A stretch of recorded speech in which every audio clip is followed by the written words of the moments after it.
Big news big ಡಿಬೇಟ್ಗೆ ಸ್ವಾಗತ. ನಾನು ಶಿವಕುಮಾರ್. ಮಹಾಕುಂಭಮೇಳ ಮೌನಿ ಅಮಾವಾಸ್ಯೆ ತ್ರಿವೇಣಿ ಸಂಗಮದಲ್ಲಿ ಕಾಲ್ತುಳಿತ ಸಂಭವಿಸಿ 15ಕ್ಕೂ ಹೆಚ್ಚು ಮಂದಿ ಸಾವನ್ನಪ್ಪಿದ್ದಾರೆ. ಅದರಲ್ಲಿ 4 ಮಂದಿಗೂ ಅಧಿಕ ಜನ ಕರ್ನಾಟಕದವರೇ ಸಾವನ್ನಪ್ಪಿರ್ತಕ್ಕಂಥದ್ದು ದುರಂತ. ಮತ್ತೊಂದು ಕಡೆ ಕರ್ನಾಟಕ ಪಾಲಿಟಿಕ್ಸ್ ಅಲ್ಲಿ ವಿಜೇಂದ್ರ ವಿರುದ್ಧ ಈಗ ಚಿಕ್ಕಬಳ್ಳಾಪುರ ಸಂಸದ doctor K Sudhakar ಸೆಡೆದಿದ್ದಾರೆ.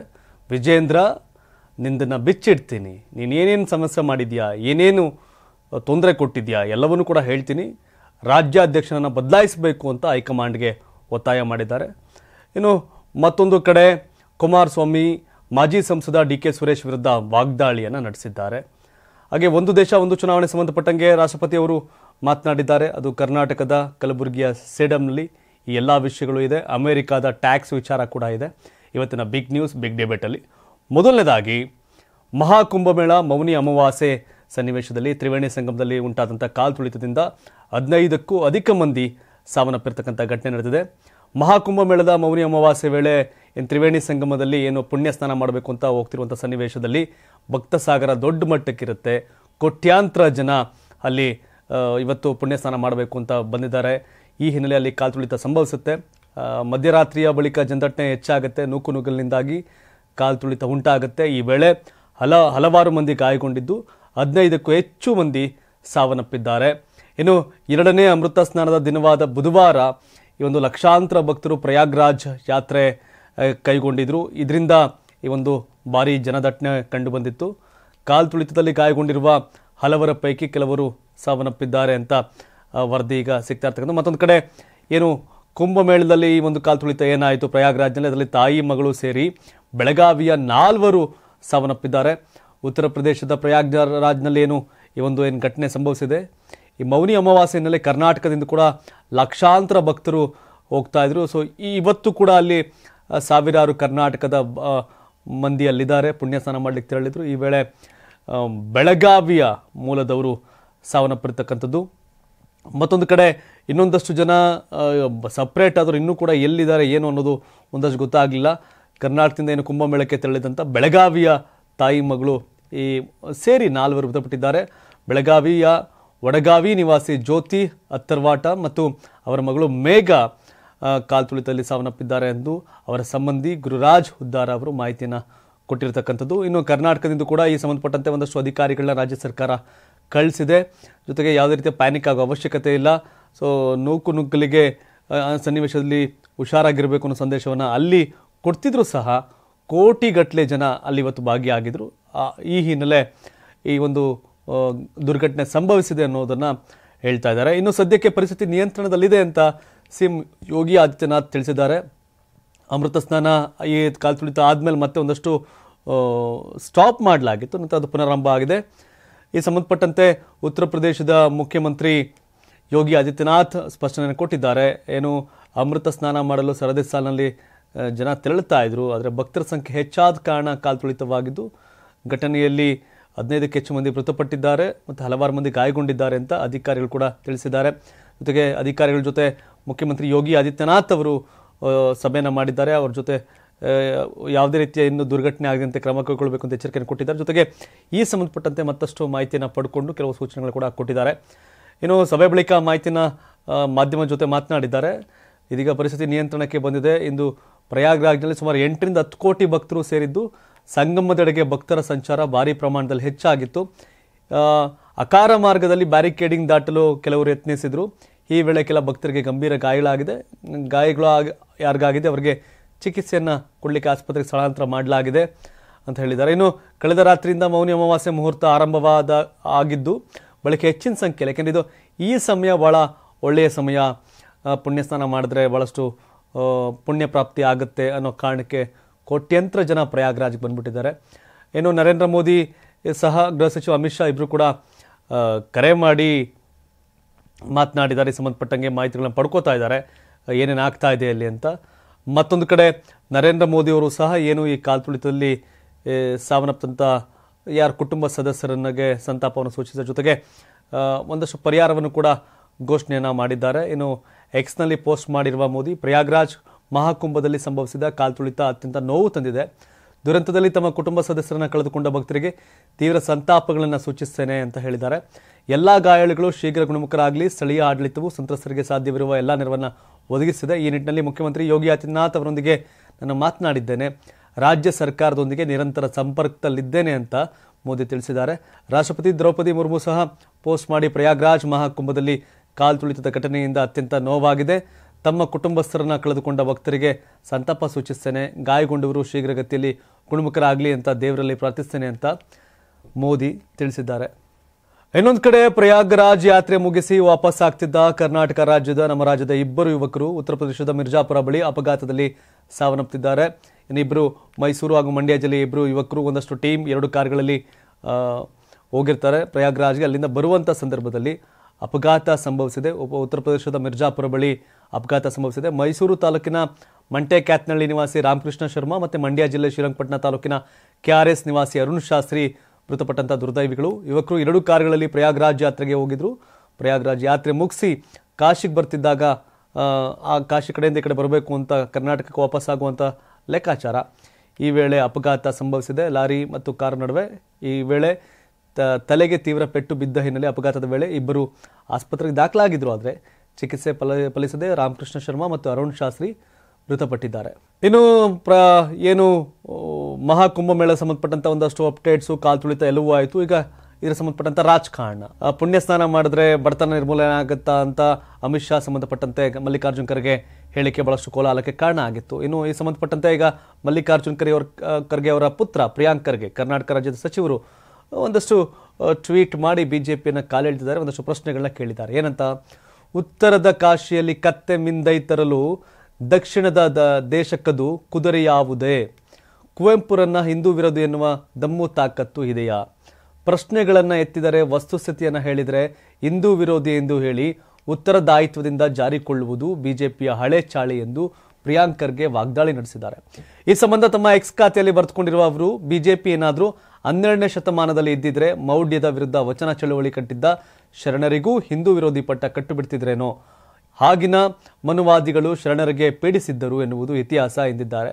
Dear BJP Karnataka, ಉತ್ತರದ ಕಾಶಿಯಲ್ಲಿ ಕತ್ತೆ ಮಿಂದೈ ತರಲು ದಕ್ಷಿಣದ ದೇಶಕ್ಕದು ಕುದುರೆ ಯಾವುದೇ ಎಂದು ಹೇಳಿದ ಕುವೆಂಪುರನ್ನ ಹಿಂದೂ ವಿರೋಧಿ ಎನ್ನುವ ದಮ್ಮು ತಾಕತ್ತಿದೆಯಾ? ನೀರು ಕಂಡಲ್ಲಿ ಮುಳುಗುವರಯ್ಯ, ಮರ ಕಂಡಲ್ಲಿ ಸುತ್ತುವರಯ್ಯ, ಬತ್ತುವ ಜಲವ ಒಣಗುವ ಮರವ ಮೆಚ್ಚಿದವರು ನಿನ್ನ ನೆತ್ತಬಲ್ಲರು ಕೂಡಲ ಸಂಗಮ ದೇವ. ವೇದಕ್ಕೆ ಬರೆಯ ಕಟ್ಟುವೆ, ಶಾಸ್ತ್ರಕ್ಕೆ ನಿಗಳವ ನುಕ್ಕುವೆ, ತರ್ಕದ ಬೆನ್ನ ಬಾನೆತ್ತುವ ಆಗಮದ ಮೂಗ ಕೊಯ್ಯುವೆ ನೋಡಯ್ಯ ಎಂದ ಬಸವಣ್ಣನವರನ್ನ ಹಿಂದೂ ವಿರೋಧಿ ಎನ್ನುವಿರಾ? ವೇದಶಾಸ್ತ್ರ ಪುರಾಣಗಳೆಂಬ ಕೊಟ್ಟಣ್ಣ ಕುಟ್ಟುತ್ತ ನುಚ್ಚುತ್ತೌಡು ಕಾಣಿರೋ ಎಂದ ಅಕ್ಕ ಮಹಾದೇವಿಯನ್ನ ಹಿಂದೂ ವಿರೋಧಿ ಎನ್ನುವಿರಾ ಎಂದು ಪ್ರಶ್ನಿಸಿದ್ದಾರೆ. ಕಟ್ಟಿದ ಲಿಂಗವ ಬಿಟ್ಟು ಬೆಟ್ಟದ ಲಿಂಗಕ್ಕೆ ಹೋಗಿ ಹೊಟ್ಟೆ ಎಡಿಗೆ ಬೀಳುವ ಲೊಟ್ಟೆ ಮೂಗನ ಕಂಡರೆ ಮೆಟ್ಟಿದ ಎಡಪಾದ ರಕ್ಷೆಯ ತಕ್ಕೊಂಡು ಲಟನೆ ಹೊಡೆ ಎಂದ ಅಂಬಿಗರ ಚೌಡಯ್ಯರನ್ನ ಹಿಂದೂ ವಿರೋಧಿ ಎನ್ನುವಿರಾ? ಕಲ್ಲ ಮನೆಯಡಿ ಕಲ್ಲ ದೇವರ ಮಾಡಿ ಆ ಕಲ್ಲು ಕಲ್ಲ ಮೇಲೆ ಕಡೆದರೆ ದೇವರೆತ್ತ ಹೋದರೋ ಎಂದಿದ್ದ ಅಲ್ಲಮರನ್ನ ಹಿಂದೂ ವಿರೋಧಿ ಎನ್ನುವಿರಾ ಎಂದು ಪ್ರಿಯಾಂಕ್ ಖರ್ಗೆ ವಾಗ್ದಾಳಿ ನಡೆಸಿದ್ದಾರೆ. ಸೊ ಪ್ರಿಯಾಂಕ್ ಖರ್ಗೆ ಹೀಗೆ ವಚನಗಳನ್ನ ಹೇಳಿ ಬಿಜೆಪಿ ವಿರುದ್ಧ ವಾಗ್ದಾಳಿ ನಡೆಸಿದ್ದಾರೆ. ಆದರೆ ಇಷ್ಟೆಲ್ಲ ಹೇಳಿದಂಥ ಪ್ರಿಯಾಂಕ್ ಖರ್ಗೆ ಅವರು ವಚನಕಾರರ ಜೀವನ ಶೈಲಿಯನ್ನೇ ನಡೆಸ ರೀತಿಯಲ್ಲಿ ಜೀವನ ಮಾಡ್ತಿದ್ದಾರೆ. ಅದೇ ರೀತಿ ಜೀವನ ಮಟ್ಟ ಇದೆಯಾ? ಬಸವಣ್ಣವರು ಹೇಳಿದಾಗ ಒಪ್ಪಬಹುದು. ಬಸವಣ್ಣನವರ ವಚನ, ಅಕ್ಕ ಮಾದೇವಿಯವರ ವಚನ, ಎಲ್ಲರ ವಚನಗಳು ಕೂಡ ಅವರು ನುಡಿದಂತೆ ನಡೆದಿದ್ದರು. ಆದರೆ ಇವತ್ತು ಟೀಕಿಸುವ, ಟಿಪ್ಪಣಿ ಮಾಡುವ ಜನ, ಯಾಕೆ ಬಿಜೆಪಿಯವ್ರು ಪುಣ್ಯ ಸ್ನಾನ ಮಾಡೋರು ಮಾತ್ರ ಯಾಕೆ ಟೀಕೆ ಮಾಡ್ತೀರಿ? ಬಿಜೆಪಿಯವ್ರು ಪೂಜೆ ಮಾಡೋರು ಯಾಕೆ ಟೀಕೆ ಮಾಡ್ತೀರಿ? ಬಿಜೆಪಿಯವ್ರಿಗೆ ಮಾತ್ರ ಬಸವಣ್ಣನ ವಚನವನ್ನು ಹೇಳ್ತೀರಿ. ಹಾಗಾದರೆ ಕಾಂಗ್ರೆಸ್ಸಲ್ಲಿ ಪೂಜೆ ಮಾಡೋರು, ಹೋಮ ಮಾಡೋರು ಅಲ್ವಾ? ಬಸವಣ್ಣನವರ ವಚನವನ್ನು ಹೇಳಿ ಬಿಜೆಪಿಗರನ್ನ ಟೀಕೆ ಮಾಡ್ತಿದ್ದೀರಿ. ಆದರೆ ಕಾಂಗ್ರೆಸ್ ಅವರ ಒಪ್ಪುಗಳನ್ನ ಟೀಕೆ ಮಾಡೋಕ್ಕೆ ಯಾವ್ದು ಬಳಸ್ತೀರಿ ಪ್ರಿಯಾಂಕ್ ಖರ್ಗೆ ಅವರೇ ಅಂತ ನಾವು ಪ್ರಶ್ನೆಗಳು ಸಹ ಸಹಜವಾಗಿ ಹೇಳುತ್ತೆ. ಯಾಕೆ ಅಂತಂದರೆ ಈಗಾಗಲೇ ಎಲ್ಲರೂ ಅದನ್ನೇ ಮಾಡ್ಕೊಂಡಿರೋದು. ಬಸವಣ್ಣನ ವಚನವನ್ನು ಹೇಳಿ ಬಿಜೆಪಿನ ಟೀಕಿಸುವುದೇ ಆದರೆ ಬಸವಣ್ಣನವರ ಹಾದಿಯಲ್ಲಿ ನಡಿಬೇಕಲ್ಲ, ಎಲ್ಲ ಸಾಧ್ಯ ಆಗ್ತಿದೆಯಾ? ಕಾಂಗ್ರೆಸ್ಸು ಬಿಜೆಪಿ ಅಂತಲ್ಲ, ಎಲ್ಲ ಪಕ್ಷದಲ್ಲೂ ಕೂಡ ಮಂತ್ರ ಹೇಳೋಕ್ಕೆ ಬದನೆಕಾಯಿ ತಿನ್ನೋಕ್ಕೆ ಅನ್ನೋ ಕತೆಗಳೇ ಜಾಸ್ತಿ ಆಗಿಬಿಟ್ಟಿದೆ. ಅದೇನೂ ಮಾಡೋಕ್ಕಾಗಲ್ಲ. ಹಾಗಾಗಿ ಒಂದು ಕಡೆ ದುರಂತದ ಸನ್ನಿವೇಶ, ಮತ್ತೊಂದು ಕಡೆ ರಾಜಕಾರಣ ಸನ್ನಿವೇಶ ಮಹಾಕುಂಭಮೇಳ ಸಂಬಂಧಪಟ್ಟಂಗೆ. ನೀವೇನು ಹೇಳ್ತೀರಿ? ಕಾಮೆಂಟ್ ಮಾಡಿ. ಮುಂದಿನ ಸುದ್ದಿಗೆ ಹೋಗೋಣ. ಅದು ರಾಜ್ಯ ಬಿಜೆಪಿಯ ಕಿತ್ತಾಟ.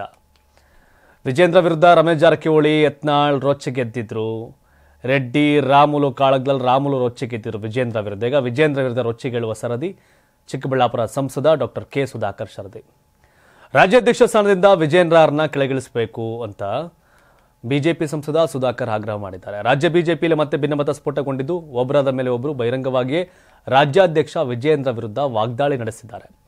ಬಿಜೆಪಿ ಹಿರಿಯ ಶಾಸಕ ಬಸನಗೌಡ ಪಾಟೀಲ್ ಯತ್ನಾಳ್, ಮಾಜಿ ಸಚಿವರಾದ ರಮೇಶ್ ಜಾರಕಿಹೊಳಿ ಹಾಗೂ ಶ್ರೀರಾಮುಲು, ನಂತರ ಇದೀಗ ವಿಜೇಂದ್ರ ವಿರುದ್ಧ ಮತ್ತೊಬ್ಬ ಮಾಜಿ ಸಚಿವ ಹಾಗೂ ಹಾಲಿ ಸಂಸದ ಡಾಕ್ಟರ್ ಕೆ ಸುಧಾಕರ್ ಅವರೇ ಬಹಿರಂಗವಾಗಿಯೇ ಗುಡುಗಿದ್ದಾರೆ. ಚಿಕ್ಕಬಳ್ಳಾಪುರ ಬಿಜೆಪಿ ಜಿಲ್ಲಾಧ್ಯಕ್ಷರಾಗಿ ಸಂದೀಪ್ ಅವರನ್ನ ಆಯ್ಕೆ ಮಾಡಿರುವುದರಿಂದ ಸಿಡಿದೆದ್ದಿರತಕ್ಕಂಥ ಸುಧಾಕರ್ ಇಂದು ಬೆಂಗಳೂರಿನಲ್ಲಿ ಸುದ್ದಿಗೋಷ್ಠಿ ನಡೆಸಿ ಬಹಿರಂಗವಾಗಿಯೇ ವಿಜೇಂದ್ರ ವಿರುದ್ಧ ವಾಗ್ದಾಳಿ ನಡೆಸಿದರು. ಜಿಲ್ಲಾಧ್ಯಕ್ಷರ ನೇಮಕದಲ್ಲಿ ವಿಜೇಂದ್ರ ಅವರು ಏಕಪಕ್ಷೀಯ ನಿರ್ಧಾರ ಕೈಗೊಂಡಿದ್ದಾರೆ ಎಂದು ಆರೋಪಿಸಿದ ಸುಧಾಕರ್ ಅವರು, ಚಿಕ್ಕಬಳ್ಳಾಪುರ ಬಿಜೆಪಿ ಸಂಸದ ಸುಧಾಕರ್ ಅವರು ಹೇಳ್ತಾ ಇದ್ದಾರೆ, ರಾಜ್ಯಾಧ್ಯಕ್ಷ ಸ್ಥಾನದಿಂದ ವಿಜೇಂದ್ರ ಅವರನ್ನ ಕೆಳಗಿಳಿಸಬೇಕು ಅಂತ. ನಿಮ್ಮ ನಾಯಕತ್ವದಲ್ಲಿ ಕೋಲಾರ, ಚಿಕ್ಕಬಳ್ಳಾಪುರದಲ್ಲಿ 1 ಸೀಟು ಗೆಲ್ಲಿ ನೋಡೋಣ ಎಂದು ಡಾಕ್ಟರ್ ಕೆ ಸುಧಾಕರ್ ವಿಜೇಂದ್ರ ಅವರಿಗೆ ಬಹಿರಂಗ ಸವಾಲು ಹಾಕಿದ್ದಾರೆ. ತಮಗೆ ಬೇಕಾದವರಿಗೆ ಅಧ್ಯಕ್ಷ, ರಾಜ್ಯ ಕಾರ್ಯದರ್ಶಿ, ರಾಜ್ಯ ಪ್ರಧಾನ ಕಾರ್ಯದರ್ಶಿ, ರಾಜ್ಯ ಉಪಾಧ್ಯಕ್ಷರನ್ನ ನೇಮಕ ಮಾಡಿಕೊಂಡಿದ್ದಾರೆ. ಇವತ್ತಿನ ರಾಜ್ಯಾಧ್ಯಕ್ಷ ಮಿಸ್ಟರ್ BY ವಿಜೇಂದ್ರ ಅವರ ಧೋರಣೆ ಬೇಸರ ತಂದಿದೆ ಎಂದು ಅಸಮಾಧಾನ ಹೊರಹಾಕಿದರು. ಬಿಜೆಪಿನ ನಂಬಿ ಇಲ್ಲಿ ಆಂತರಿಕ ಪ್ರಜಾಪ್ರಭುತ್ವ, RSS ಆದರ್ಶ ಇದೆ ಎಂದು ಪಕ್ಷದ ತತ್ವ ಸಿದ್ಧಾಂತ ಒಪ್ಪಿ ಚಿಕ್ಕಬಳ್ಳಾಪುರದಿಂದ ಸ್ಪರ್ಧೆ ಮಾಡಿದೆ. ಬಿಜೆಪಿಗೆ ಮರಳು ಭೂಮಿ ಅಂತಿದ್ದ ಚಿಕ್ಕಬಳ್ಳಾಪುರದಲ್ಲಿ ನನ್ನ ರಾಜಕೀಯ ಭವಿಷ್ಯವನ್ನು ಒತ್ತೆ ಇಟ್ಟು ಬಿಜೆಪಿ ಸೇರಿದ್ದೆ. ಯಡಿಯೂರಪ್ಪನವರನ್ನ ಸಿಎಂ ಮಾಡಬೇಕು ಎಂದು 17 ಜನ ಬಿಜೆಪಿಗೆ ಬಂದೆವು. ಯಡಿಯೂರಪ್ಪನವರು ರಾಜೀನಾಮೆ ಕೊಟ್ಟ ಮೇಲೆ ಬೊಮ್ಮಾಯಿ ಅವರ ಜೊತೆ ಕೂಡ ಅಷ್ಟೇ ವಿಶ್ವಾಸದಿಂದ ಕೆಲಸ ಮಾಡಿದ್ದೇನೆ. ಅಂತಿಮವಾಗಿ ನನಗೆ ಬಿಜೆಪಿ ತತ್ವ ಸಿದ್ಧಾಂತ ಅಷ್ಟೇ ಮುಖ್ಯ. ಪಕ್ಷ ಏನು ಹೇಳಿದೆಯೋ ಅದನ್ನು ಮಾಡಿಕೊಂಡು ಬಂದಿದ್ದೇನೆ. ಒಂದು ಬಾರಿ ನನಗೆ ಚಿಕ್ಕಬಳ್ಳಾಪುರದಲ್ಲಿ ಆಘಾತ ಆಯಿತು. ಇವತ್ತು ಪಕ್ಷ ಕಟ್ಟುತ್ತೇವೆ ಎಂದು ಹೊರಟಿದ್ದವರು ಟಾರ್ಗೆಟ್ ಮಾಡಿ ಸೋಲಿಸುವಂತಹ ಪ್ರಯತ್ನ ಮಾಡಿದವರು ಅಂತ ಪರೋಕ್ಷವಾಗಿ ವಿಜೇಂದ್ರ ವಿರುದ್ಧ ವಾಗ್ದಾಳಿ ನಡೆಸಿದರು. ಯಾರನ್ನೂ ವಿಶ್ವಾಸಕ್ಕೆ ತೆಗೆದುಕೊಳ್ಳುವ ಜಾಯಮಾನ ಅವರದಲ್ಲ. ಇವರ ದರ್ಪ, ಇವರ ಅಹಂಕಾರ, ಇವರ ಹತ್ತಿರ 1000 ಕೋಟಿ ಇರಬಹುದು. ಇವರ ಹಿಂಬಾಲಕರು ನನ್ನ ಸೋಲಿಸಲು ಪ್ರಯತ್ನ ಪಟ್ಟರು. ಜಿಲ್ಲಾಧ್ಯಕ್ಷರ ವಿಚಾರಕ್ಕೆ ಸೌಜನ್ಯಕ್ಕೂ ನನ್ನ ಜೊತೆ ಚರ್ಚೆ ಮಾಡಲಿಲ್ಲ. ಫೋನ್ ಮಾಡಿದ್ರು ರೆಸ್ಪಾಂಡ್ ಮಾಡಲ್ಲ. ನಡ್ಡಾ ಅವರಿಗೆ ಮೆಸೇಜ್ ಹಾಕಿದ್ರೆ ಅಪಾಯಿಂಟ್ಮೆಂಟ್ ಕೊಡ್ತಾರೆ. ಆದರೆ ಇವರು 2-3 ಬಾರಿ ಅಪಾಯಿಂಟ್ಮೆಂಟ್ ಫಿಕ್ಸ್ ಮಾಡಿ ಕ್ಯಾನ್ಸಲ್ ಮಾಡಿದ್ದಾರೆ. ನಮ್ಮನ್ನ ತುಳಿಯಲು, ಸಮಾಧಿ ಮಾಡಲು ಹೊರಟಿದ್ದಾರಾ ಅಂತ ವಿಜೇಂದ್ರರನ್ನ ಖಾರವಾಗಿ ಸುಧಾಕರ್ ಪ್ರಶ್ನೆ ಮಾಡಿದ್ದಾರೆ. ವಿಜೇಂದ್ರ ಅವರ ಸಂಬಂಧಪಟ್ಟಂತೆ ರಾಜ್ಯ ಬಿಜೆಪಿಯಲ್ಲಿ ಅವರ ಅಕ್ಕಪಕ್ಕ ಇರೋರು ಬಿಟ್ಟರೆ ಇನ್ನೆಲ್ಲೋ ವಿರೋಧ ಮಾಡ್ದಂಗೆ ಕಾಣ್ತಿದೆ. ವಿಜೇಂದ್ರ ಪರವಾಗಿ ಮಾಜಿ ಸಚಿವ ರೇಣುಕಾಚಾರ್ಯ ಸೇರಿದಂಗೆ ಒಂದಷ್ಟು ಜನ ಮಾಜಿ ಶಾಸಕರು, ಒಂದಷ್ಟು ಜನ ಹಾಲಿ ಸಚಿವರನ್ನ ಹೊರತುಪಡಿಸಿದ್ರೆ ಬಹುತೇಕ 10 ಮಂದಿಯಲ್ಲಿ 3 ಜನ ವಿಜೇಂದ್ರ ಪರವಾಗಿದ್ರೆ 7 ಜನ ವಿಜೇಂದ್ರ ವಿರುದ್ಧವಾಗಿದ್ದಾರೆ ಅನ್ನೋದು ಇದೀಗ ಕಾಣ್ತಿದೆ. ಯತ್ನಾಳ್, ರಮೇಶ್ ಜಾರಕಿಹೊಳಿ ಮಾತನಾಡಬೇಕಾದ್ರೆ ಅವರಿಬ್ಬರೇ ಅಂತಿತ್ತು. ಅದಾದ್ಮೇಲೆ ರಾಮುಲು ಸೆಡ್ದಿದ್ರು. ಈಗ ಸುಧಾಕರ್ ಜೊತೆಗೆ DV ಸದಾನಗೌಡರು, ಬೊಮ್ಮಾಯಿಯವರು, ಅಶ್ವಥ್ ನಾರಾಯಣ್ ಅಂಡ್ ಅಶೋಕ್ ಇವರು ಕೂಡ ಈಗಾಗಲೇ ಸಭೆ ಮಾಡಿದ್ದಾರೆ. ಇನ್ನೊಂದು ಕಡೆ ಎಲ್ಲವನ್ನು ಕೂಡ ಮೌನವಾಗಿ ಮತ್ತೊಂದಷ್ಟು ಕಾರ್ಯಕರ್ತರು ವಾಚ್ ಮಾಡ್ತಾ ಇದ್ದಾರೆ. ಯಾವ ಕಾರಣಕ್ಕೆ? ವಿಜೇಂದ್ರ ರಾಜ್ಯಾಧ್ಯಕ್ಷ ಆಗುವ ಮುನ್ನ ವಿಧಾನಸಭೆ ಚುನಾವಣೆಯಲ್ಲಿ CT ರವಿ ಅವರು ಸೇರಿದಂತೆ ಒಂದು 20-25 ಜನ ಬಿಜೆಪಿ ಅಭ್ಯರ್ಥಿಗಳನ್ನೇ ಸೋಲ್ಸಿದ್ರು ಅನ್ನೋ ಆರೋಪ. ಯತ್ನಾಳ್ ಹೇಳ್ತಾರೆ, ನಾನೊಂದು ಸೋಲ್ಸಕ್ಕೆ ಬಂದಿದ್ದ ವಿಜೇಂದ್ರ ಅಂತ. ಬೊಮ್ಮಾಯಿ ಸೋಲ್ಸಕ್ಕೆ ಹೋಗಿದ್ರು ಅಂತ. ರಮೇಶ್ ಜಾರಕಿಹೊಳಿ ಸೋಲ್ಸಕ್ಕೆ ಹೋಗಿದ್ರು ಅಂತ. ವಿಜೇಂದ್ರ ಗೆಲ್ಸಕ್ಕಿಂತ ಸೋಲ್ಸೋ ಕೆಲಸನೇ ಮಾಡಿದ್ದಾರೆ ಕಳೆದ ವಿಧಾನಸಭೆ ಚುನಾವಣೆಯಲ್ಲಿ ಅನ್ನೋ ಆರೋಪ ಗಂಭೀರವಾಗಿತ್ತು. ಇಷ್ಟಾಗಿಯೂ ಸಹ DK ಶಿವಕುಮಾರ್ ವಿರುದ್ಧ ಅವ್ರ KPCC ಅಧ್ಯಕ್ಷರು ಅವ್ರಿಗೆ ಸರಿಸಾಟಿಯಾಗಿ ವಿಜೇಂದ್ರ ಬೇಕು ಅನ್ನೋ ಕಾರಣಕ್ಕೆ ಒಂದಷ್ಟು ಅಧ್ಯಕ್ಷರು ಮಾಡ್ತಾರೆ. ಅದೇ ಲೋಕಸಭೆ ಚುನಾವಣೆಯಲ್ಲಿ ದಾವಣಗೆರೆ ಸೋಲ್ಸ್ತಾರೆ, ಲೋಕಸಭೆ ಚುನಾವಣೆಯಲ್ಲಿ ಕೊಪ್ಪಳ ಸೋಲ್ಸ್ತಾರೆ, ಲೋಕಸಭೆ ಚುನಾವಣೆಯಲ್ಲಿ ಬೀದರ್ ಸೋಲ್ಸ್ತಾರೆ, ಹೀಗೆ ಲೋಕಸಭೆ ಚುನಾವಣೆಯಲ್ಲಿ ಚಿಕ್ಕೋಡಿನ ಸೋಲ್ಸ್ತಾರೆ ವಿಜೇಂದ್ರ. ಹಾಗೆ ಇಲ್ಲಿ ಸುಧಾಕರ್ ಅವ್ರನ್ನು ಸೋಲ್ಸಕ್ಕೆ ಅವ್ರ ಟೀಮ್ ಟ್ರೈ ಮಾಡಿತ್ತು ಅನ್ನೋದನ್ನ ಈಗ ಸ್ವತಃ ಸುಧಾಕರ್ ಅವರು ಹೇಳ್ತಾ ಇದ್ದಾರೆ ಅನ್ನೋ ಆರೋಪ ಚರ್ಚೆ ಬಿಜೆಪಿಲಿ. ಅಧ್ಯಕ್ಷ ಆಗೋಕ್ ಮುಂಚೆನೆ ವಿಜೇಂದ್ರ ವಿಧಾನಸಭೆ ಚುನಾವಣೆಯಲ್ಲಿ ಬಿಜೆಪಿನ ನೆಲ ಕಚ್ಚಿಸಿದ್ರು, ಸೋಲ್ಸಿದ್ರು. ಇನ್ನು ಲೋಕಸಭೆ ಚುನಾವಣೆಯಲ್ಲೂ ಕೂಡ ಅಧ್ಯಕ್ಷ ಆದ್ಮೇಲೆ ಬಿಜೆಪಿಗರನ್ನ ಸೋಲ್ಸಿದ್ರು ಅನ್ನೋ ಗಂಭೀರವಾದಂಥ ಆರೋಪ. ವಿಜೇಂದ್ರ ಡೋಂಟ್ ಕೇರ್ ಕಲ್ಚರ್, ದುರಹಂಕಾರ, ದರ್ಪ, ದೌರ್ಜನ್ಯ ಇವೆಲ್ಲ ನಡೆಯಲ್ಲ ಅನ್ನೋದು ಸುಧಾಕರ್ ಅವ್ರ ಮಾತು. ಬಟ್ ಕರ್ನಾಟಕ ಟಿವಿ ಸಹ ಕಳೆದ ಬಾರಿ ಪೋಲ್ ಕ್ರಿಯೇಟ್ ಮಾಡಿದಾಗಲೂ ಕೂಡ ವಿಜೇಂದ್ರ ಪರವಾಗಿ 26%, ಯತ್ನಾಳ್ ಪರವಾಗಿ 57% ಮತ ಬಂದಿತ್ತು. ನಾನು ಟೀಮ್ಗೆ ಹೇಳ್ತೀನಿ ಅದನ್ನು ಗ್ರಾಫಿಕ್ಸ್ ಅನ್ನು ಶೋ ಮಾಡಲಿಕ್ಕೆ. ಮತ್ತೊಂದು ಕಡೆ ಇವಾಗಲೂ ಕೂಡ ಪೋಲ್ ಕ್ರಿಯೇಟ್ ಮಾಡಿದ್ದೀವಿ ಮೊನ್ನೆ. ಈಗ ಏನೋ ರಾಜ್ಯಾಧ್ಯಕ್ಷ ಚುನಾವಣೆ ಆದರೆ ಯಾರು ಆಯ್ಕೆ ಮಾಡ್ತೀರಿ, ವಿಜೇಂದ್ರ ಅವರ ಯತ್ನಾಳ ಅಂದರೆ ಇಲ್ಲೂ ಕೂಡ ಈಗಲೂ ಒಂದು 18-20 ಸಾವಿರ ಓಟ್ ಆಗಿರ್ಬೇಕೀಗ. ಈಗ ಇಲ್ಲೂ ಕೂಡ ವಿಜೇಂದ್ರ ವಿರುದ್ಧವಾದಂಥ ನಿಲುವು ವೋಟಿಂಗ್ ಆಗ್ತದೆ. ಬಟ್ ಗೊತ್ತಿಲ್ಲ ಯಾಕೆ ಹಿಂಗೆ ಅಂತ. ಅಂದರೆ ವಿಜೇಂದ್ರ ವಿರುದ್ಧವಾಗಿ ಯಾರ್ಯಾರು ಈಗ ಮಾತಾಡ್ತಿದ್ದಾರೆ, ಇದಲ್ಲದೆ ಇನ್ನೊಂದಷ್ಟು ಮಂದಿ ಇದ್ದಾರೆ ಅನ್ನೋದು ಸ್ಪಷ್ಟವಾಗ್ತಾ ಇದೆ ಅಂತ ಅನ್ಕೋಬಹುದು. ಇನ್ನೊಂದು ಕಡೆ ಸುನೀಲ್ ಕುಮಾರ್ ಅವರು ಕೂಡ ನನ್ನ ಬಿಡುಗಡೆ ಮಾಡಿ ಅಂತ ಅವರು ಜವಾಬ್ದಾರಿಯಿಂದ ಹಿಂದೆ ಹೋಗ್ತಾ ಇದ್ದಾರೆ. ವಿಜೇಂದ್ರ ಏಕಪಕ್ಷೀಯ ನಿರ್ಧಾರದ ವಿರುದ್ಧ ಬಿಜೆಪಿಲಿ ದೊಡ್ಡ ಮಟ್ಟಿಗಿನ ಅಸಮಾಧಾನ ಇರೋದಂತೂ ಸತ್ಯ ಅಂತ ಹೇಳಲಾಗ್ತಾ ಇದೆ. ಗೊತ್ತಿಲ್ಲ ಇದೇನಾಗುತ್ತೋ ಅಂತ. ಹೈಕಮಾಂಡ್ಗೆ ದಮ್ಮು ತಾಕತ್ತು ಇಲ್ವಾ ಅಂತ ಕಾಣುತ್ತೆ. 56 ಇಂಚಿನ ಎದೆ ನರೇಂದ್ರ ಮೋದಿ ಅವರು ಬಿಜೆಪಿಯ ಪ್ರಧಾನಮಂತ್ರಿ ಕೇಂದ್ರದಲ್ಲಿ. ಆದರೆ ಕರ್ನಾಟಕದ ಈ ಪಾಲಿಟಿಕ್ಸ್ನ ಸರಿ ಮಾಡೋಕ್ಕಾಗ್ತಿಲ್ವಲ್ಲ ಅನ್ನೋದೇ ಪ್ರಶ್ನೆ, ದೊಡ್ಡ ಪ್ರಶ್ನೆ. ನೋಡ್ಬೇಕು. ಇತ್ಲ ಕಡೆ ಸೆಂಟ್ರಲ್ ಮಿನಿಸ್ಟರ್ ಪ್ರಹ್ಲಾದ್ ಜೋಶಿ ಅವರು ಸಹ ವಿಜೇಂದ್ರ ವಿರುದ್ಧವಾಗಿದ್ದಾರೆ. ಅವ್ರೇನು ಹೇಳ್ಕೊತಾ ಇಲ್ಲ ಅಷ್ಟೇ. ಅಂದರೆ ವಿಜೇಂದ್ರ ಪರವಾಗಿರೋರಿಗಿಂತ ವಿರುದ್ಧವಾಗಿರೋರ ಸಂಖ್ಯೆ ಜಾಸ್ತಿ ಇದೆ. ಬಟ್ ಇದನ್ನು ಬದಲಾವಣೆ ಮಾಡ್ತಾರಾ ಏನು ಅನ್ನೋದು ನೋಡಬೇಕು. ಇದು ಚಿಕ್ಕಬಳ್ಳಾಪುರ ಜಿಲ್ಲಾಧ್ಯಕ್ಷರ ನೇಮಕ ಸಂಬಂಧಪಟ್ಟಂತೆ ಸುಧಾಕರ್ ಸಿಡಿದಿರ್ತಕ್ಕಂಥದ್ದು. ಜೊತೆಗೆ ನೋಡೋಣ, ಇವೆಲ್ಲರೂ ಕಂಪ್ಲೇಂಟ್ ಮಾಡ್ತೀನಿ ಏನಾಗುತ್ತೆ ಅಂತ ಹೇಳಿದ್ದಾರೆ. ಬಟ್ ಇವೆಲ್ಲ ಬೆಳವಣಿಗೆ ನೋಡಿದ್ರೆ, ರಾಮುಲು ಅವ್ರು ತಿರುಗಿ ಬಿದ್ದಿದ್ದು ನೋಡಿದ್ರೆ, ಸುಧಾಕರ್ ಇವತ್ತು ತಿರುಗಿ ಬಿದ್ದಿದ್ದು ನೋಡಿದ್ರೆ, ನೆಕ್ಸ್ಟ್ ವಿಜೇಂದ್ರ ಅಧ್ಯಕ್ಷ ಸ್ಥಾನದಲ್ಲಿ ಉಳಿತಾರೆ ಅಂತಂದರೆ ಇನ್ನೊಂದಷ್ಟು ಜನ ರೆಬಲ್ ಆಗ್ಬೋದೇನೋ ಬಿಜೆಪಿಯಲ್ಲಿ. ಬಟ್ ಇದ್ಯಾವುದು ಬಿಜೆಪಿ ಪಾರ್ಟಿಗೆ ಒಳ್ಳೆ ಬೆಳವಣಿಗೆ ಅಲ್ಲ ಅನ್ನೋದು ಕಾರ್ಯಕರ್ತರ ವಿಚಾರ, ಚರ್ಚೆ. ನೀವು ಕೂಡ ಕರ್ನಾಟಕ ಟಿವಿ ಆ ಕಮ್ಯುನಿಟಿ ಪೋಲ್ನಲ್ಲಿದೆ, ಯಾರಾಗಬೇಕು ರಾಜ್ಯಾಧ್ಯಕ್ಷ ವಿಜೇಂದ್ರ ಅವರ ಯತ್ನಾಳ ಅನ್ನೋದೊಂದು ಪೋಲ್ ಇದೆ. ನೀವು ಕೂಡ ವೋಟ್ ಮಾಡಿ. ಯಾರು ವೋಟ್ ಮಾಡಬೇಕು ಅನ್ಸಿದ್ರೆ ಡಿಸ್ಕ್ರಿಪ್ಷನ್ ಕೂಡ ಆ ಲಿಂಕನ್ನು, ಪೋಲ್ ಲಿಂಕನ್ನು ಹಾಕಿರ್ತೀವಿ. ಅದು ಇನ್ನೊಂದು ವಾರದಲ್ಲಿ ಅದನ್ನು ಕೂಡ ಪಬ್ಲಿಷ್ ಮಾಡ್ತೀವಿ. ಒಟ್ಟಾರೆ ಬಿಜೆಪಿ ಮನೆಯೊಂದು 6 ಬಾಗಿಲು ಅಂತ ನಿನ್ನೆ ಲಕ್ಷ್ಮಣ್ ಸವದಿ ಅವರು ಹೇಳಿದರು. ಇದು ಯಾಕೋ 16 ಬಾಗಿಲು ಆಗಂಗಿದೆ. ನಾವೇನು ಸನ್ಯಾಸತ್ವ ಸ್ವೀಕರಿಸಿದ್ದೇವಾ? DK ಸುರೇಶ್ ಸಂಸ್ಕೃತಿ ಎಲ್ರಿಗೂ ಗೊತ್ತು ಅಂತ ಕೇಂದ್ರ ಸಚಿವ ಕುಮಾರಸ್ವಾಮಿ ವಾಗ್ದಾಳಿ ನಡೆಸಿದ್ದಾರೆ. ಚನ್ನಪಟ್ಟಣ ಉಪಚುನಾವಣೆಯಲ್ಲಿ ನಿಖಿಲ್ ಸೋತರು, ಕಾಂಗ್ರೆಸ್ ಅಭ್ಯರ್ಥಿ ಗೆದ್ದರು. ಆದರೆ ಲೋಕಸಭೆ ಚುನಾವಣೆಯಲ್ಲಿ DK ಸುರೇಶ್ ಸೋತಿದ್ರು, ಕುಮಾರಸ್ವಾಮಿ ಅವರ ಬಾಬಾ ಡಾಕ್ಟರ್ ಮಂಜುನಾಥ್ ಗೆದ್ದಿದ್ರು. ಆ ಸೋಲು ಗೆಲುವು ಚುನಾವಣೆಯಲ್ಲಿ ಇರುತ್ತೆ. ಬಟ್ ಆದರೂ ರಾಜಕಾರಣದಲ್ಲಿ ವಾಗ್ದಾಳಿಗಳು ನಡೀತಾ ಇರ್ತವೆ. ಈಗ ಕುಮಾರಸ್ವಾಮಿ DK ಸುರೇಶ್ ವಿರುದ್ಧ ವಾಗ್ದಾಳಿ ಮಾಡಿದ್ದಾರೆ. ಯಾವ ಕಾರಣಕ್ಕೆ? ನಾವೇನು ಸನ್ಯಾಸ ಸ್ವೀಕಾರ ಮಾಡಿದ್ದೇವೆಯೇ? ನಾವು ಹೋರಾಟ ಮಾಡ್ತೇವೆ, ಚುನಾವಣೆ ಗೆಲ್ಲಲು ಏನು ನಿರ್ಧಾರ ಮಾಡಬೇಕು ಅದನ್ನು ಮಾಡ್ತೇವೆ ಅಂತ ಕೇಂದ್ರ ಸಚಿವ HD ಕುಮಾರಸ್ವಾಮಿ ಹೇಳಿದ್ದಾರೆ. ಶ್ರೀರಂಗಪಟ್ಟಣ ಪಾಂಡವಪುರ ನಡುವಿನ ರಾಷ್ಟ್ರೀಯ ಹೆದ್ದಾರಿ ಕಾಮಗಾರಿಗೆ ಭೂಮಿ ಪೂಜೆ ನೆರವೇರಿಸಿದ ಬಳಿಕ ಮಾತನಾಡಿದ ಕುಮಾರಸ್ವಾಮಿ ಅವರು ಚನ್ನಪಟ್ಟಣವನ್ನು JDS ಬಿಟ್ಟು ಕೊಟ್ಟಿದೆ ಎಂದು DCM DK ಶಿವಕುಮಾರ್ ನೀಡಿರುವ ಹೇಳಿಕೆಗೆ ಖಾರವಾಗಿ ಪ್ರತಿಕ್ರಿಯೆ ಕೊಟ್ಟಿದ್ದಾರೆ. ಅವರ ಹೇಳಿಕೆ ಏನೇ ಇರಲಿ, ಅವರು ಹೇಳಿದಂತೆ ಆಗುತ್ತದೆಯೇ? ನಾವು ಸನ್ಯಾಸತ್ವ ಸ್ವೀಕಾರ ಮಾಡಿದ್ದೇವಾ? ನಾವು ಚುನಾವಣೆ ಗೆಲ್ಲಲು ಏನು ನಿರ್ಧಾರ ಮಾಡಬೇಕು ಅದನ್ನು ಮಾಡ್ತೇವೆ ಎಂದು ತಿರುಗೇಟು ನೀಡಿದರು. ಇನ್ನು DK ಸುರೇಶ್ ಸಂಸ್ಕೃತಿಯ ಬಗ್ಗೆ ನಾನು ಮಾತನಾಡಲ್ಲ. ಅವರು ಏನೇ ಚರ್ಚೆ ಮಾಡಿದ್ರು ನನಗೆ ಸಂಬಂಧ ಇಲ್ಲ. ಜನರು ಬಹು ನಿರೀಕ್ಷೆ ಇಟ್ಟು ಕಾಂಗ್ರೆಸ್ಗೆ ಬಹುಮತ ನೀಡಿದ್ದಾರೆ. ಕಾಂಗ್ರೆಸ್ಗೆ 136 ಸೀಟ್ಗಳನ್ನ ಕೊಟ್ಟಿರೋದು ನಿಜ. ಈ ಕಾಂಗ್ರೆಸ್ ರಾಜ್ಯದಲ್ಲಿ ಯಾವ ರೀತಿ ಕೆಲಸ ಮಾಡ್ತಾ ಇದೆ ಅನ್ನೋದನ್ನ ಜನ ನೋಡ್ತಿದ್ದಾರೆ. ದಿನವೂ ಒಂದೊಂದು ಅಕ್ರಮಗಳು ಬೆಳಕಿಗೆ ಬರ್ತಿವೆ ಎಂದು ಕುಮಾರಸ್ವಾಮಿ ಹೇಳಿದ್ದಾರೆ. ಇನ್ನು CM ಸಿದ್ದರಾಮಯ್ಯ ನನಗೆ ಮಣ್ಣಿನ ಮೇಲೆ ಆಸೆ ಇಲ್ಲ ಎಂದು ಪದೇ ಪದೇ ಹೇಳ್ತಾರೆ. ಒಂದು ಕಡೆ ಅವರು ಹಾಗೆ ಹೇಳ್ತಿದ್ರೆ, ಇನ್ನೊಂದು ಕಡೆ ಒಂದೊಂದೇ ವಿಕೆಟ್ ಉದುರುತ್ತಿವೆ. ಕಾಂಗ್ರೆಸ್ ಪಕ್ಷದಲ್ಲಿ ನಡೆಯುತ್ತಿರುವ ಬೆಳವಣಿಗೆಗಳು ಏನು ಬೇಕಾದರೂ ಆಗಬಹುದು ಎನ್ನುವಂತೆ ಇವೆ ಅಂತ ಕುಮಾರಸ್ವಾಮಿ ಅವರು ಹೇಳಿದರು. ನನಗೆ 5 ವರ್ಷದ ಪೂರ್ಣ ಬಹುಮತದ ಸರ್ಕಾರ ಜನರು ನೀಡಬಹುದು ಎಂದು ವಿಶ್ವಾಸ ಹೊಂದಿದ್ದೇನೆ. ನಾನು ವಿಶ್ವಾಸ ಇಟ್ಟುಕೊಳ್ಳಲು ಅವರ ಪರ್ಮಿಷನ್ ತಗೋಬೇಕಾ? 5 ವರ್ಷದ ಸರ್ಕಾರ ಬಂದರೆ ನನ್ನದೇ ಆದ ಅಭಿವೃದ್ಧಿ ಪರಿಕಲ್ಪನೆಗಳು ಇವೆ. ಜನರ ಸಮಸ್ಯೆ ಬಗೆಹರಿಸಲು ಕಾರ್ಯಕ್ರಮ ಹಾಕಿಕೊಂಡಿದ್ದೇನೆ ಅಂತ ಕುಮಾರಸ್ವಾಮಿ ಹೇಳ್ತಾರೆ. ಕುಮಾರಸ್ವಾಮಿ ಯಾಕೆ ಹಿಂಗೆ ಹೇಳ್ತಾರೆ? BJP JDS ಮೈತ್ರಿಯಾಗಿ ನಾವು ಸರ್ಕಾರ ಬರ್ತೀವಿ ಅಂತ. ಆದರೆ BJP ಅವ್ರು ಕಿತ್ತಾಡ್ಕೊಂಡು ನಿಂತವ್ರು, ಹಾದ್ ಬೀದಿಲಿ ಕಿತ್ತಾಡ್ಕೊಂಡು ನಿಂತವ್ರೆ. ಈಗ ಹೆಚ್ಚು ಕಮ್ಮಿ BJPಯ ಒಂದಷ್ಟು ಅತೃಪ್ತ ನಾಯಕರಿಗೆ ಲೀಡರ್ ಕುಮಾರಸ್ವಾಮಿ, ನೀವೇ ನಮ್ಮ ನೆಕ್ಸ್ಟ್ ಮುಖ್ಯಮಂತ್ರಿ ಅಭ್ಯರ್ಥಿ ಅನ್ನೋ ರೀತಿಯ ಚರ್ಚೆಗಳು ಬೇರೆ ಶುರು ಮಾಡ್ಕೊಂಡು ಒಂದಷ್ಟು ಜನ. ಸಾಕು ಈ ವಿಜೇಂದ್ರನ್ ಸವಾಸ ಅಂತ. ವಿಜೇಂದ್ರನ್ ನಿಲ್ಲಿಸಿ ಒಂದು ನೆಕ್ಸ್ಟ್ 100 ಸೀಟ್ ಕೊಡಿಸಿ ಅಂತ ರಮೇಶ್ ಜಾರಕಿಹೊಳಿ ಮಾತುಕತೆಗೆ ಹೋಗಿದ್ರು. ಅಯ್ಯೋ ನಿಮ್ಮ ಪಾರ್ಟಿ ಸವಾಸ ಬೇಡ, ಸವಾಸ ಅಂದರೆ ನಾವು ಇಂಟರ್ನಲ್ ವಿಷಯಕ್ಕೆ ಬರಲ್ಲ ಅಂತ ಕುಮಾರಸ್ವಾಮಿ ಹೇಳಿದರು. ಅಂಡ್ ಒಂದು ವಿಷಯ, 136 ಸ್ಥಾನ ಕಾಂಗ್ರೆಸ್ ಕೊಟ್ಟಿದ್ದಾರೆ, ಕೆಲಸ ಮಾಡಿ, ಕತೆ ಯಾಕೆ ಹೇಳ್ತೀರಿ ಅಂತ ಹೇಳ್ತಿದ್ದಾರೆ. ಆ ದಾಟಿಲಿ ವಿಧಾನಸಭೆ ಚುನಾವಣೆಯಲ್ಲಿ JDS ತುಂಬ ಕಡಿಮೆ ಸ್ಥಾನಗಳನ್ನ ಪಡೀತು, ಇಲ್ಲ ಅಂತೇನಿಲ್ಲ. ದೊಡ್ಡ ನಂಬರ್ ಬಂತು. DCM ಆದರೂ DK ಶಿವಕುಮಾರ್, CM ಆದರೂ ಸಿದ್ದರಾಮಯ್ಯ. ಬಟ್ ಲೋಕಸಭೆ ಚುನಾವಣೆಯಲ್ಲಿ ಈಗ ಈ ವಿಷಯಕ್ಕೆ ಬಂದರೆ DK ಸುರೇಶ್ ಸೋತರು ಬೆಂಗಳೂರು ಗ್ರಾಮಾಂತರದಲ್ಲಿ. ಡಾಕ್ಟರ್ ಮಂಜುನಾಥ್ ಗೆದ್ದರು BJP JDS ಅಭ್ಯರ್ಥಿಯಾಗಿ. DK ಸುರೇಶ್ಗೆ ಭಾರಿ ನಡೆ ಆಯಿತು. ಆದರೆ ಚನ್ನಪಟ್ಟಣ ಬೈ ಎಲೆಕ್ಷನ್ ಆ ಸೇಡನ್ನು ತೀರಿಸ್ಕೊಂಡ್ರು DK ಸುರೇಶ್. ಅಲ್ಲಿ ನಿಖಿಲ್ ಕುಮಾರಸ್ವಾಮಿ ಅವ್ರನ್ನ ಸೋಲಿಸೋದ್ರ ಮೂಲಕ ಆ ಸೇಡನ್ನು DK ಸುರೇಶ್ ಅವರು ತೀರಿಸ್ಕೊಂಡ್ರು. ಈಗ ಆ ಸೋಲಿನ ನಂತರ, ಕಾಂಗ್ರೆಸ್ ಗೆಲುವಿನ ನಂತರ DK ಸುರೇಶ್ ಅವರಿಗೆ ಜೋಶ್ ಬಂದೈತೆ. ಈಗ DK ಬ್ರದರ್ಸ್ ವರ್ಸಸ್ ಕುಮಾರಸ್ವಾಮಿ ಈ ಕಾಳಗ ಮುಂದಿನ ಚುನಾವಣೆವರೆಗೂ ನಡೀತಾ ಇರುತ್ತೆ. ನೋಡ್ಬೇಕು ಮುಂದೇನಾಗುತ್ತೆ ಅಂತ. ನಿಮ್ಮ ಪ್ರಕಾರ ಇವರು ಕುಮಾರಸ್ವಾಮಿ ಹೇಳ್ತಿದಾರಲ್ಲ, ಪೂರ್ಣ ಬಹುಮತದ ಸರ್ಕಾರ ಬರುತ್ತೆ, 5 ವರ್ಷ ಸಿಗುತ್ತೆ ಅಂತ. ನಿಮ್ಮ ಪ್ರಕಾರ ವೀಕ್ಷಕರೇ ಈಗಲೇ ಇಮಿಡಿಯೇಟ್ ಆಗಿ ಕಾಮೆಂಟ್ ಹಾಕಿ. ನಿಮ್ಮ ಪ್ರಕಾರ ಮುಂದೆ ವಿಧಾನಸಭೆ ಚುನಾವಣೆಯಲ್ಲಿ ನಿಮ್ಮ ಆಯ್ಕೆ ಕಾಂಗ್ರೆಸ್ ಅಥವಾ JDS BJPನ ಕಾಮೆಂಟ್ ಮಾಡಿ. ಮುಂದಿನ ಸುದ್ದಿಗೆ ಹೋಗೋಣ.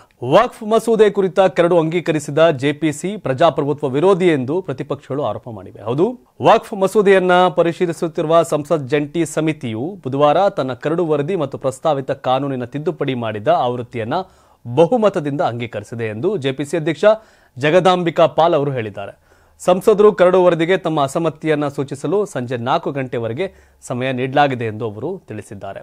ಇಲ್ಲಿಯವರೆಗೆ ತೃಣಮೂಲ ಕಾಂಗ್ರೆಸ್ ಸಂಸದರಾದ ಕಲ್ಯಾಣ್ ಬ್ಯಾನರ್ಜಿ, ನದೀಮುಲ್ ಹಕ್, ಡಿಎಂಕೆ ಸಂಸದ ಎ ರಾಜಾ, ಎಪಿ ನಾಯಕ ಸಂಜಯ್ ಸಿಂಗ್ ಮತ್ತು ಶಿವಸೇನಾ ಸಂಸದ ಅರವಿಂದ್ ಸಾವಂತ್ ಅವರು ಔಪಚಾರಿಕವಾಗಿ ತಮ್ಮ ಭಿನ್ನಾಭಿಪ್ರಾಯವನ್ನು ಸಲ್ಲಿಸಿದ್ದಾರೆ. ವಿರೋಧ ಪಕ್ಷದ ಸಂಸದರು ಈ ಕರಡು ವರದಿಗೆ ತಮ್ಮ ಅಸಮ್ಮತಿಯನ್ನು ಸೂಚಿಸಿದ್ದು, ಈ ಪ್ರಕ್ರಿಯೆಯು ಪ್ರಜಾಪ್ರಭುತ್ವ ವಿರೋಧಿ ಎಂದು ಟೀಕಿಸಿದ್ದಾರೆ. ಅಂತಿಮ ವರದಿಯನ್ನು ಅಧ್ಯಯನ ಮಾಡಲು ಮತ್ತು ತಮ್ಮ ಅಸಮ್ಮತಿಯ ಟಿಪ್ಪಣಿಗಳನ್ನು ಸಲ್ಲಿಸಲು ತಮಗೆ ಕಡಿಮೆ ಸಮಯ ನೀಡಲಾಗಿದೆ ಎಂದು ಹೇಳಿದ್ದಾರೆ. ಶಿವಸೇನೆ ಸಂಸದ ಅರವಿಂದ್ ಸಾವಂತ್ ಅವರು ಎಲ್ಲಾ ವಿರೋಧ ಪಕ್ಷದ ಸದಸ್ಯರು ತಮ್ಮ ಅಸಮ್ಮತಿ ವ್ಯಕ್ತಪಡಿಸುತ್ತಾರೆ ಎಂದು ಹೇಳಿದ್ದಾರೆ. ಈ ತಿದ್ದುಪಡಿಗಳು ವಕ್ಫ್ ಮಂಡಳಿಯ ಹಿತದೃಷ್ಟಿಯಿಂದ ಉತ್ತಮವಲ್ಲ ಎಂದು ಎಂಐಎಂ ಮುಖ್ಯಸ್ಥ ಅಸಾದುದ್ದೀನ್ ಒವೈಸಿ ಹೇಳಿದ್ದಾರೆ. ನಿನ್ನೆ ರಾತ್ರಿ 650 ಪುಟಗಳ ಬೃಹತ್ ವರದಿಗೆ ಸಹಿ ಹಾಕಲಾಗಿದೆ. ಎಲ್ಲಾ ಪುಟಗಳನ್ನು ಓದುವುದು ಮತ್ತು ಭಿನ್ನಾಭಿಪ್ರಾಯದ ವರದಿಯನ್ನು ಸಲ್ಲಿಸುವುದು ಪ್ರಾಯೋಗಿಕವಾಗಿ ಅಸಾಧ್ಯ. ಆದರೆ ಜಂಟಿ ಸಂಸದೀಯ ಸಮಿತಿಯ ಸಮಯದಲ್ಲಿ ನಾವು ನಮ್ಮ ಕೈಲಾದಷ್ಟು ಪ್ರಯತ್ನಿಸಿದ್ದೇವೆ. ನಮಗೆ ಕಂಡು ಬಂದಷ್ಟು ಸ್ಪಷ್ಟವಾಗಿ ಹೇಳಿದ್ದೇವೆ. ಈ ತಿದ್ದುಪಡಿಗಳು ವಕ್ಫ್ನ ಹಿತದೃಷ್ಟಿಯಿಂದ ಉತ್ತಮವಾಗಿಲ್ಲ. ವಾಸ್ತವವಾಗಿ ಅವು ವಕ್ಫ್ ಮಂಡಳಿಯನ್ನು ನಾಶ ಮಾಡುತ್ತವೆ ಎಂದು ಒವೈಸಿ ಆರೋಪಿಸಿದ್ದಾರೆ. ಪ್ರಸ್ತಾವಿತ ಕಾನೂನಿನ ತಿದ್ದುಪಡಿ ಮಸೂದೆಯ ಕರಡನ್ನು ಪಾಲ್ ಅವರು ಗುರುವಾರ ಲೋಕಸಭಾ ಸ್ಪೀಕರ್ ಓಂ ಬಿರ್ಲಾ ಅವರಿಗೆ ಸಲ್ಲಿಸುವ ಸಾಧ್ಯತೆ ಇದೆ. ವಕ್ಫ್ ಮಸೂದೆ 2024 ಅನ್ನು ಕೇಂದ್ರ ಅಲ್ಪಸಂಖ್ಯಾತ ವ್ಯವಹಾರಗಳ ಸಚಿವ ಕಿರಣ್ ರಿಜಿಜು ಅವರು ಲೋಕಸಭೆಯಲ್ಲಿ ಮಂಡಿಸಿದರು. ಇದಕ್ಕೆ ಪ್ರತಿಪಕ್ಷಗಳು ತೀವ್ರ ವಿರೋಧವನ್ನು ವ್ಯಕ್ತಪಡಿಸಿದ ಹಿನ್ನೆಲೆಯಲ್ಲಿ ಮಸೂದೆಯನ್ನು 2024 ಆಗಸ್ಟ್ 8ರಂದು ಜಂಟಿ ಸಂಸದೀಯ ಸಮಿತಿಗೆ ಉಲ್ಲೇಖಿಸಲಾಗಿತ್ತು. ಒವೈಸಿ ಹೇಳ್ತಾ ಇದ್ದಾರೆ, ಈ ಒಂದು ತಿದ್ದುಪಡಿ ಏನಿದೆಯಲ್ಲ ಇದು ವಕ್ಫ್ ಪರವಾಗಿಲ್ಲ, ವಕ್ಫ್ನ ನಾಶ ಮಾಡುತ್ತೆ ಅಂತ. ಹೆಚ್ಚು ಕಮ್ಮಿ ಕರ್ನಾಟಕದಲ್ಲಿ ವಕ್ಫ್ ಏನು ಆಸ್ತಿ ಸಂಬಂಧಪಟ್ಟಂತೆ RTCನಲ್ಲಿ ಮೆನ್ಷನ್ ಆಗಿತ್ತು, ಆಗೆಲ್ಲ ಜನ ರೊಚ್ಚಿಗೆದ್ದಿದ್ರು. ಜನಕ್ಕೆ ಅವರವ್ರ ಜಮೀನು ಉಳ್ಕೊಂಡ್ರೆ ಸಾಕು ಅಂತ ಒಂದು. ಅಂದರೆ ಲೈಕ್ ನೀವು ರಾಷ್ಟ್ರ ಮಟ್ಟದಲ್ಲಿ ಏನೇನು ಬದಲಾವಣೆಗಳಿದೆಯೋ ಅದನ್ನೇನು ಸ್ಥಳೀಯವಾಗಿ ಹೇಳೋದಾದರೆ, ವಕ್ಫ್ಗೆ ಒಂದ್ಸಲ ಆಸ್ತಿ ಹೋದರೆ ಮತ್ತೆ ಪಡ್ಕೊಳ್ಳೋದು ಭಾಳ ಕಷ್ಟ, ಉಲ್ಲೇಖ ಆಗ್ಬಿಟ್ರೆ ಅನ್ನೋದಿತ್ತು. ಯಾಕೆಂದರೆ ಎಲ್ಲ ಬಹುತೇಕ ಆಸ್ತಿಗಳು ನಮ್ಮದು ಅನ್ನೋ ರೀತಿಯ ಒಂದಷ್ಟು ಯಾವುದೋ ಮಸೀದಿ ಸುತ್ತ ಇದ್ದರೆ, ಮತ್ತೊಂದು ಕಡೆ ಇದ್ದರೆ, RTCನ ಉಲ್ಲೇಖ ಆಗ್ಬಿಟ್ರೆ ಮತ್ತೆ ಪಡ್ಕೊಳ್ಳೋಕ್ಕೆ ಸಾಧ್ಯ ಇಲ್ಲ ಅನ್ನೋ ಆತಂಕ ರೈತರಲ್ಲಿತ್ತು. ನೋಟಿಸನ್ನು ಆಗಲೇ ಕೊಡಲಾಗಿತ್ತು. ರಾಜ್ಯ ಸರ್ಕಾರ, ಕಾಂಗ್ರೆಸ್ ಸರ್ಕಾರದಿಂದ ಏನೋ ಸೂಚನೆ ಹಿನ್ನೆಲೆ ಅಂದರೆ ಲೈಕ್ ಜಮೀರ್ ಹೇಳಿದ್ದಾರೆ ಅನ್ನೋ ಚರ್ಚೆಗಳವೆಲ್ಲ ಆಗಿತ್ತು. ಆ ಸಂದರ್ಭದಲ್ಲಿ ಒಂದಷ್ಟು ನೋಟಿಸ್ಗಳನ್ನ ಕೊಟ್ಟಿದ್ರು. ಅದಕ್ಕೆ ಸಿದ್ದರಾಮಯ್ಯ ಸ್ಟಾಪ್ ಮಾಡಿಸಿದ್ರು. ನಿಲ್ಲಿಸಿ ಸರಿ ಇಲ್ಲ ಇವೆಲ್ಲ ಅಂತ, ನಿಲ್ಲಿಸಿ ಅಂತ. ಮೊನ್ನೆ ಕೂಡ ಶ್ರೀರಂಗಪಟ್ಟಣದಲ್ಲಿ ಭಾರಿ ಪ್ರತಿಭಟನೆ ಆಗಿತ್ತು ಅಲ್ಲ. 4-5 ಹಳ್ಳಿಗಳ ರೈತರು RTCಗಳಲ್ಲಿ ವಕ್ಫ್ ಪ್ರಾಪರ್ಟಿ ಅನ್ನೋದು ಏನೋ ಮಾಲೀಕತ್ವದಲ್ಲಿ ಉಲ್ಲೇಖ ಆಗಿಬಿಟ್ಟು ಭಾಳ ಆತಂಕಕ್ಕೆ ಕಾರಣ ಆಗಿತ್ತು. ಪ್ರತಿಭಟನೆ ಕೂಡ ಮಾಡಿದರು ಶ್ರೀರಂಗಪಟ್ಟಣದಲ್ಲಿ. ಸೊ ಹಾಗಾಗಿ ಒವೈಸಿರ ಆತಂಕೇನು ವಕ್ಫ್ಗೆ ಇದು ಹಿನ್ನಡೆ ಆಗುತ್ತೆ, ವಕ್ಫ್ನ ನಾಶ ಮಾಡಬೇಕು ಅಂತ BJP ಅವರು ನಿಂತವ್ರೆ ಅಂತ. BJP ಅವ್ರ ಉದ್ದೇಶನೇ ವಕ್ಫ್ನ ಏನು ಬಲ ಇದೆಯಲ್ಲ ಅದನ್ನು ಕಡಿಮೆ ಮಾಡಬೇಕು ಅಂತ. BJP ಅವ್ರ ಇಂಟೆನ್ಷನ್ನೇ ವಕ್ಫ್ಗೆ ಪವರ್ ಇರೋದನ್ನ ಕಡಿಮೆ ಮಾಡಬೇಕು ಅಂತ. BJP ಅವರು ನಿಂತಿರೋದೇ ವಕ್ಫ್ಗೆ ಏನು ಭೂಮಿ ಇದೆಯಲ್ಲ ಜೋರಾಗೆ ಅದೆಲ್ಲ ಕಡಿಮೆ ಮಾಡಬೇಕು ಅಂತಾನೆ. BJP ಅವರೇನು ವಕ್ಫ ಉದ್ಧಾರ ಮಾಡಬೇಕು ಅಂತ ನಿಂತಿಲ್ಲ. ಒವೈಸಿ ಹೇಳ್ತಿರೋದು ಕರೆಕ್ಟು. BJP ಅವರು ವಕ್ಫ್ಗಿರ್ತಕ್ಕಂಥ ಅಧಿಕಾರವನ್ನು, BJP ಅವರು ವಕ್ಫ್ಗಿರ್ತಕ್ಕಂಥ ಬಲವನ್ನು, BJP ಅವರು ವಕ್ಫ್ಗಿರ್ತಕ್ಕಂಥ ಆಸ್ತಿಯನ್ನು, BJP ಅವರು ವಕ್ಫ್ಗಿರ್ತಕ್ಕಂಥ ಎಲ್ಲ ಪವರನ್ನು ಕಡಿಮೆ ಮಾಡಬೇಕು ಅಂತಲೇ ನಿಂತಾರೆ. ವಕ್ಫ್ ಮಂಡಳಿಯನ್ನು ಸ್ಟ್ರಾಂಗ್ ಮಾಡಕ್ಕೆ ಕೊಟ್ಟಿಲ್ಲ BJP ಅವರು, ವೀಕ್ ಮಾಡಕ್ಕೆ ಕೊಟ್ಟಿದ್ದಾರೆ. ವಕ್ಫ್ ಸ್ಟ್ರಾಂಗ್ ಆಗಿದ್ರೆ ಜಮೀನೆಲ್ಲ ಆಸ್ತಿ ಪಾಸ್ತಿ ಹೋಗ್ಬಿಡುತ್ತೆ ನಮ್ಮ ಜನಗಳದು ಅನ್ನೋದು BJP ಅವರ ಉದ್ದೇಶ. ಆ ವಕ್ಫ್ನ ವೀಕ್ ಮಾಡಿದ್ರೆ ನಮ್ಮವ್ರ ಜಮೀನು ಉಳಿತವೆ ಅನ್ನೋದು BJP ಅವ್ರ ಉದ್ದೇಶ. ಹಾಗಾಗಿ ಕರೆಕ್ಟ್ ಒವೈಸಿ ಅವ್ರು ಹೇಳೋ ರೀತಿ BJP ಅವರು ವಕ್ಫ್ ಮಂಡಳಿಯನ್ನು ಸ್ಟ್ರಾಂಗ್ ಮಾಡ್ತಾ ಇಲ್ಲ, ಒವೈಸಿ ಅವ್ರು ಹೇಳುವಂತೆ ನಾಶ ಮಾಡ್ತಾವ್ರೆ. ಹಾಗಾಗಿ BJP ಅವ್ರ ದೃಷ್ಟಿಯಲ್ಲಿ ಸರಿ, ಒವೈಸಿ ದೃಷ್ಟಿಯಲ್ಲಿ ತಪ್ಪು. ಹಾಗಾಗಿ ಆ ನಿರ್ಧಾರನ ಸಹಜವಾಗಿ BJP ಅವ್ರಿಗೇನು ಮುಸಲ್ಮಾನರು BJPಗೆ ವೋಟ್ ಹಾಕಲ್ಲ. ವಕ್ಫ್ನ ಸ್ಟ್ರಾಂಗ್ ಮಾಡಿದ್ರೆ ಆಸ್ತಿ ಯಾರ್ದು ಕಬಳಿಸ್ತಾರೆ, ಯಾರ್ದು ಹೋಗ್ಬಿಡುತ್ತೆ. ಹಾಗಾಗಿ ವಕ್ಫ್ನ ವೀಕ್ ಮಾಡಿದ್ರೆ, ವಕ್ಫ್ನ ಬಲವನ್ನು ಕುಗ್ಸಿದ್ರೆ, ವಕ್ಫ್ನ ಒವೈಸಿಯವರ ರೀತಿ ನಾಶ ಮಾಡಿದ್ರೆ ಲಾಭ ಯಾರಿಗೆ? BJPಗರಿಗೆ. ಸೊ ಹಾಗಾಗಿ BJP ತನಗೆ ಬೇಕಾದಂಥ ಲಾಭವನ್ನು ವಕ್ಫ್ ವಿಚಾರದಲ್ಲಿ ಮಾಡ್ತಿದ್ದಾರೆ. ಅದನ್ನು ಆಗ ಮುಸಲ್ಮಾನರು ಇನ್ನೊಂದಷ್ಟು ವಿರುದ್ಧವಾಗಿ ಎಲ್ಲ 100ಕ್ಕೆ 1 ಓಟ್ ಬತ್ತಿತ್ತೇನೋ, ಅದು ಇಲ್ಲ. ಹಾಗಾಗಿ ಹೆಂಗಿದ್ರೂ BJPಗೆ ಮುಸಲ್ಮಾನರು ವೋಟ್ ಹಾಕಲ್ಲ ಅನ್ನೋ ಕಾರಣಕ್ಕೇನೋ ವಕ್ಫ್ನ ವೀಕ್ ಮಾಡ್ತಾವ್ರೆ ಅನ್ನೋ ಒವೈಸಿಯವರ ಆರೋಪದಲ್ಲಿ ಸತ್ಯ ಇದೆ. ಹಾಗಾಗಿ BJP ಅವರೇನೋ ನಾವು ಇದರಿಂದ ವೋಟ್ ಕಳ್ಕೊತೀವಿ ಅಂತೇನಿಲ್ಲ. ವಕ್ಫ್ ಮಂಡಳಿಯನ್ನು ವೀಕ್ ಮಾಡೋದ್ರಿಂದ, ಆ ಬಲವನ್ನು ಕುಗ್ಗಿಸೋದ್ರಿಂದ BJPಗೆ ಇನ್ನೊಂದು 50 ವೋಟ್ ಜಾಸ್ತಿ ಆಗ್ಬೋದು ಅನ್ನೋ ಕೆಲವ್ರದ್ದು. ಹಾಗಾಗಿ ಇದೆಲ್ಲ ಪಾಲಿಟಿಕ್ಸ್. ಕರೆಕ್ಟ್, ಓವೈಸಿ ಅವರು ಹೇಳೋ ರೀತಿ ಇದು ಪಾಲಿಟಿಕ್ಸ್. BJP ಅಧಿಕಾರಕ್ಕೆ ಬಂದಾಗ BJP ಪರವಾಗಿ, ಕಾಂಗ್ರೆಸ್ ಅಧಿಕಾರಕ್ಕೆ ಬಂದಾಗ ಕಾಂಗ್ರೆಸ್ ಪರವಾಗಿ, ಏನೋ ಲೈಕ್ ಅವ್ರಿಗೆ ಯಾರನ್ನ ಸೇಫ್ ಮಾಡಬೇಕು, ಯಾರ ಪರವಾಗಿ ಏನು ಮಾಡಬೇಕು ಅನ್ನೋ ಕಾನೂನುಗಳನ್ನೇ ಮಾಡ್ತಿದ್ದಾರೆ. BJP ಕರೆಕ್ಟ್, ಓವೈಸಿ ಅವರು ಹೇಳೋ ರೀತಿ ವಕ್ಫ್ ವಿರುದ್ಧವಾಗಿ ಒಂದಷ್ಟು ವಕ್ಫ್ನ ವೀಕ್ ಮಾಡೋ ವಿಷಯದಲ್ಲಿ ಸ್ಟೆಪ್ನ ತೆಗೆದುಕೊಳ್ತಿದೆ, ನೋ ಡೌಟ್. ತಾವೇನು ಹೇಳ್ತೀರಿ ಈ ವಕ್ಫ್ ತಿದ್ದುಪಡಿ ಸಂಬಂಧಪಟ್ಟಂಗೆ? ವಕ್ಫ್ ಮಂಡಳಿಯನ್ನು ನಾಶ ಮಾಡ್ತಿದ್ದಾರೆ ಅನ್ನೋ ಓವೈಸಿ ಅವರ ಆರೋಪದ ಬಗ್ಗೆ ತಾವೇನು ಹೇಳ್ತೀರಿ? ಕಾಮೆಂಟ್ ಮಾಡಿ. ಮುಂದಿನ ಸುದ್ದಿ ಕಡೆ ಹೋಗೋಣ. ಒಂದು ರಾಷ್ಟ್ರ ಒಂದು ಚುನಾವಣೆ ಜಾರಿಗೆ ಬಂದರೆ ಅದು ದೇಶದ ದಿಕ್ಕನ್ನೇ ಬದಲಿಸುತ್ತದೆ ಅಂತ ರಾಮನಾಥ್ ಕೋವಿಂದ್ ಅವರು ಹೇಳಿದ್ದಾರೆ. ಹೌದು, ಒನ್ ನೇಷನ್ ಒನ್ ಎಲೆಕ್ಷನ್. ಹೌದು, ಸೆಟೆಮಲ್ ಮಾತನಾಡಿದ್ದಾರೆ ರಾಮನಾಥ್ ಕೋವಿಂದ್ ಅವರು. ಒಂದು ರಾಷ್ಟ್ರ ಒಂದು ಚುನಾವಣೆ ಪರಿಕಲ್ಪನೆಯನ್ನು ಜಾರಿಗೆ ತಂದರೆ ಅದು ದೇಶದ ದಿಕ್ಕನ್ನೇ ಬದಲಾಯಿಸುತ್ತದೆ ಅಂತ ಭಾರತದ ಮಾಜಿ ರಾಷ್ಟ್ರಪತಿ ರಾಮನಾಥ್ ಕೋವಿಂದ್ ಹೇಳಿದ್ದಾರೆ. ಬುಧವಾರ ಸ್ಟೇಡಿಯಂ ಬಳಿ ನಡೆದ ಭಾರತೀಯ ಸಂಸ್ಕೃತಿ ಉತ್ಸವದಲ್ಲಿ ಮಾತನಾಡಿದ ಕೋವಿಂದ್, ಒಂದು ದೇಶ ಒಂದು ಚುನಾವಣೆಯಿಂದ ಸಮಯ, ಶಕ್ತಿ ಮತ್ತು ಹಣವನ್ನು ಉಳಿಸಲು ಸಾಧ್ಯವಾಗುವುದರಿಂದ ವಿದ್ಯಾರ್ಥಿಗಳು ಶಿಕ್ಷಕರಿಗೆ ವರದಾನವಾಗಲಿದೆ ಅಂತ ಕೋವಿಂದ್ ಹೇಳಿದ್ದಾರೆ. ದೇಶದ ಮಾಜಿ ರಾಷ್ಟ್ರಪತಿಗಳು ಮತ್ತು ತಮ್ಮ ಅಧ್ಯಕ್ಷತೆಯ ಸಮಿತಿ ಸಲ್ಲಿಸಿದ ವರದಿಯಲ್ಲಿ ಸಂಸತ್ತು, ಶಾಸಕಾಂಗ ಸಭೆಗಳು ಮತ್ತು ಸ್ಥಳೀಯ ಸಂಸ್ಥೆಗಳಿಗೆ ಚುನಾವಣೆಗಳನ್ನು 100 ದಿನಗಳಲ್ಲಿ ಪೂರ್ಣಗೊಳಿಸಲು ಸೂಚಿಸಲಾಗಿದೆ ಎಂದು ಹೇಳಿದರು. ಒಂದು ರಾಷ್ಟ್ರ ಒಂದು ಚುನಾವಣೆ ಪರಿಕಲ್ಪನೆ ಜಾರಿಗೆ ಬಂದರೆ ಪದೇ ಪದೇ ಚುನಾವಣೆಗಳಿಂದಾಗಿ ವಿದ್ಯಾರ್ಥಿಗಳು ಶಿಕ್ಷಕರಿಗೆ ಆಗುವ ಸಮಸ್ಯೆ ಕಡಿಮೆಯಾಗುತ್ತದೆ ಮತ್ತು ಅದು ಸಮಯ, ಶಕ್ತಿ ಮತ್ತು ಹಣವನ್ನು ಉಳಿಸುತ್ತದೆ ಅಂತ ಕೋವಿಂದ್ ಅವರು ಹೇಳಿದರು. ತಮ್ಮ ಅಧ್ಯಕ್ಷತೆಯಲ್ಲಿ ರಚಿಸಲಾದ ಸಮಿತಿ 18,526 ಪುಟಗಳ ವರದಿಯನ್ನು ಸಲ್ಲಿಸಿದೆ ಎಂದು ಹೇಳಿದರು. ವರದಿ ಸಲ್ಲಿಸುವ ಮೊದಲು ಸಮಿತಿಯು ತಜ್ಞರು, ಮಾಜಿ ಮುಖ್ಯ ನ್ಯಾಯಮೂರ್ತಿಗಳು ಮತ್ತು ಬಹುತೇಕ ಎಲ್ಲ ಪಾಲುದಾರರೊಂದಿಗೆ ಸಮಾಲೋಚಿಸಿದೆ ಅಂತ ಕೋವಿಂದ್ ಅವರು ತಿಳಿಸಿದರು. ಅವ್ರು ಹೇಳ್ತಿದ್ದಾರೆ, ಅಂದರೆ ಎಲೆಕ್ಷನ್ ಬಂದಾಗ ಟೀಚರ್ಸ್ನ ಎಲೆಕ್ಷನ್ ಕೆಲಸಕ್ಕೆ ಹಾಕೋದು, ಮತ್ತು ಆ ಟೈಮ್ಗಳಲ್ಲಿ ಎಜುಕೇಷನ್ಗೆ ಇವೆಲ್ಲ ಕ್ಯಾಂಪೇನ್ ಇವೆಲ್ಲ 3 ತಿಂಗಳಾಗಿ ಅಧ್ವಾನಗಳಾಗ್ತಿದ್ದು. ಹಾಗಾಗಿ ಒಂದು ದೇಶ ಒಂದು ಚುನಾವಣೆ ಒಳ್ಳೆಯದು ಅನ್ನೋದು ರಾಮನಾಥ್ ಕೋವಿಂದ್ ಅವರ ನಿಲುವು. ಆ ಚುನಾವಣೆಯನ್ನು ಮಾಡಲಿಕ್ಕೆ BJP ಅವರು ಹೊರಟಿದ್ದಾರೆ. ಲೋಕಸಭೆ, ವಿಧಾನಸಭೆ ಒಟ್ಟಿಗೆ ಮಾಡೋದು, ಅವೆರಡು ಚುನಾವಣೆಯಾದ 3 ತಿಂಗಳಲ್ಲಿ ಲೋಕಲ್ ಬಾಡಿ ಎಲೆಕ್ಷನ್ ಮಾಡೋದು ಅಂತ. ಕರೆಕ್ಟು. ನಮ್ಮಲ್ಲಿ ಅಲ್ಲೇ ಜಿಲ್ಲಾ ಪಂಚಾಯತ್, ತಾಲೂಕ್ ಪಂಚಾಯತ್ ಎಲೆಕ್ಷನ್ ಮಾಡಿಲ್ಲ, MLAಗಳ ಪವರ್ ಕಡಿಮೆ ಆಗ್ಬಿಡುತ್ತೆ ಅಂತ. BBMP ಎಲೆಕ್ಷನ್ಗೆ ಯಾರು ಕಾರ್ಪೊರೇಟರ್ಗಳ ಗತಿ ಇಲ್ಲ 5 ವರ್ಷದಿಂದ, MLAಗಳ ಪವರ್ ಕಡಿಮೆ ಆಗ್ಬಿಡುತ್ತೆ ಅಂತ. ಇವ್ರಿಗೆ ಹೆಂಗೆ ಬೇಕು ಅಂತ ಹಂಗಂಗೆ ರಾಜಕಾರಣ ಮಾಡ್ಕೊಂಡು ಹೋಗ್ತಾರೋ, ಅದಕ್ಕೆಲ್ಲ ಕಡಿವಾಣ ಹಾಕಬೇಕು ಅನ್ನೋ ದಿಸೆಯಲ್ಲಿ ನೋಡಿದಾಗ ರೈಟ್ ಅನ್ಸುತ್ತೆ. ಪದೇ ಪದೇ ಎಲೆಕ್ಷನ್ ಕಟ್ಕೊಂಡು ಏನು ಮಾಡಬೇಕು? 2023 ವಿಧಾನಸಭೆ ಆಯಿತು. ಆಗ ನೆಕ್ಸ್ಟ್ 1 ವರ್ಷ ಎಲೆಕ್ಷನ್ ಅನ್ನೋ ಥರ ಬರೀ ಎಲೆಕ್ಷನ್ ಬಜೆಟ್, ಎಲೆಕ್ಷನ್ ಭಾಷಣ, ಎಲೆಕ್ಷನ್ ರ್ಯಾಲಿಗಳು ಇವೇ ಆಗೋಯ್ತಿದ್ದು. ಇವರು 3 ತಿಂಗಳು ಅಂತಾರೆ, ಹೆಚ್ಚು ಕಮ್ಮಿ 1 ವರ್ಷ 6 ತಿಂಗಳು ಕನಿಷ್ಠ ಎಲೆಕ್ಷನ್ಗೋಸ್ಕರ ಸಮಯ ಹಾಳಾಗುತ್ತೆ. ಮತ್ತು ಲೋಕಸಭೆಗೆ ಮತ್ತೆ 3 ರಿಂದ 6 ತಿಂಗಳು ಟೈಮ್ ಹಾಳು, ಮತ್ತೆ BBMP ಇವೆಲ್ಲ ಬಂದಾಗ ಹಾಳು. ಪದೇ ಪದೇ ಚುನಾವಣೆಯಿಂದ ಸಮಸ್ಯೆಗಳೇ ಜಾಸ್ತಿ, ಪದೇ ಪದೇ ಚುನಾವಣೆಗಳಿಂದ ಸಮಸ್ಯೆಗಳೇ ಜಾಸ್ತಿ. ಹಾಗಾಗಿ ರಾಮನಾಥ್ ಕೋವಿಂದ್ ಅವರು ಹೇಳಿದ್ದಾರೆ, ಬಟ್ BJP ಅವರು ಮಾಡಲೇಬೇಕು ನಿಂತಿದ್ದಾರೆ. ನೋಡಬೇಕು ನೆಕ್ಸ್ಟ್ ಏನಾಗುತ್ತೆ ಅಂತ. ಬಟ್ ನಿಮ್ಮ ಪ್ರಕಾರ ಏನು? ಒಂದು ದೇಶ ಒಂದು ಚುನಾವಣೆ ಬಗ್ಗೆ ಹಂಗೆ ಇಮಿಡಿಯೇಟಾಗಿ ಕಾಮೆಂಟ್ ಮಾಡಿ. ನೆಕ್ಸ್ಟ್ ನ್ಯೂಸ್ ಕಡೆ ನೋಡೋಣ. ಅದು ಅಮೆರಿಕಾದ ಸುದ್ದಿ, ಡೊನಾಲ್ಡ್ ಟ್ರಂಪ್ ಅವ್ರ ಸುದ್ದಿ. ಅಮೆರಿಕಾದಲ್ಲಿ ಆದಾಯ ತೆರಿಗೆ ರದ್ದು ಸುಳಿವು. ನಾವೆಲ್ಲ ಟ್ಯಾಕ್ಸು ಅಂತ ಸಾಯ್ತಿದ್ದೀವಿ. ಅವರು ಟ್ಯಾಕ್ಸ್ನೇ, ಆದಾಯ ತೆರಿಗೆನ ರದ್ದು ಮಾಡಬೇಕು ಅನ್ನೋ ಲೆಕ್ಕಾಚಾರಕ್ಕೆ ಟ್ರಂಪ್ ಹೊರಟವ್ರೆ. ಎಸ್, ದೇಶದ ಆರ್ಥಿಕತೆಯನ್ನು ಉತ್ತಮಗೊಳಿಸುವ ಗುರಿಯೊಂದಿಗೆ ಅಧಿಕಾರಕ್ಕೆ ಮರಳಿರುವ ಡೊನಾಲ್ಡ್ ಟ್ರಂಪ್ ಈಗ ಅಮೆರಿಕಾದಲ್ಲಿ ಆದಾಯ ತೆರಿಗೆ ರದ್ದು ಮಾಡುವ ಸುಳಿವನ್ನು ನೀಡಿದ್ದಾರೆ. ಆದಾಯ ತೆರಿಗೆಯನ್ನು ರದ್ದು ಮಾಡಿ ಸರ್ಕಾರದ ಬೊಕ್ಕಸವನ್ನು ತುಂಬಿಸುವ, ಸುಂಕಗಳ ಹೆಚ್ಚಳ ಮಾಡುವ ಬಗ್ಗೆ ಒಲವು ಹೊಂದಿರುವ ಬಗ್ಗೆ ಟ್ರಂಪ್ ಮಾತನಾಡಿದ್ದಾರೆ. ಜನವರಿ 27, 2025 ಫ್ಲೋರಿಡಾದಲ್ಲಿ ಹೌಸ್ ರಿಪಬ್ಲಿಕನ್ನರೊಂದಿಗೆ ಮಾತನಾಡಿದ ಟ್ರಂಪ್, ಅಮೆರಿಕಾದ ಕಾರ್ಮಿಕರು ಮತ್ತು ವ್ಯವಹಾರಗಳಿಂದ ಹೊರೆಯನ್ನು ದೂರ ಮಾಡಲು ಅಮೆರಿಕಾದ ತೆರಿಗೆ ವ್ಯವಸ್ಥೆಯನ್ನು ಕೂಲಂಕುಷವಾಗಿ ಪರಿಶೀಲಿಸುವ ತನ್ನ ಯೋಜನೆಯನ್ನು ಅನಾವರಣಗೊಳಿಸಿದರು. ಅಮೆರಿಕ ಮೊದಲು ನೀತಿಯ ಪ್ರತಿಪಾದಕರಾಗಿರುವ ಟ್ರಂಪ್, ಅಮೆರಿಕ ಫಸ್ಟ್ ಅವರದು. ಅಮೆರಿಕದ ನಾಗರಿಕರ ಮೇಲಿನ ಆರ್ಥಿಕ ಹೊರೆಯನ್ನು ಕಡಿಮೆ ಮಾಡುವ ತಮ್ಮ ಗುರಿಯನ್ನು ಇದೇ ವೇಳೆ ಒತ್ತಿ ಹೇಳಿದ್ದಾರೆ. ಹೆಚ್ಚಿನ ಸುಂಕಗಳನ್ನು ವಿಧಿಸಿದ್ದಕ್ಕಾಗಿ ಅವರು ಚೀನಾ ಮತ್ತು ಭಾರತದಂತಹ ದೇಶಗಳನ್ನು ಪ್ರತ್ಯೇಕವಾಗಿ ಟೀಕಿಸಿದರು ಮತ್ತು ಅಮೆರಿಕದ ಆರ್ಥಿಕತೆಗೆ ಹಾನಿ ಮಾಡುವ ದೇಶಗಳ ವಿರುದ್ಧ ಕ್ರಮ ಕೈಗೊಳ್ಳೋದಾಗಿ ಪ್ರತಿಜ್ಞೆ ಮಾಡಿದರು. ನಾವು ಹೊರಗಿನ ದೇಶಗಳ ಮತ್ತು ಹೊರಗಿನ ಜನರ ಮೇಲೆ ಸುಂಕಗಳನ್ನ ವಿಧಿಸಲಿದ್ದೇವೆ ಅಂತ ಟ್ರಂಪ್ ಹೇಳಿದರು.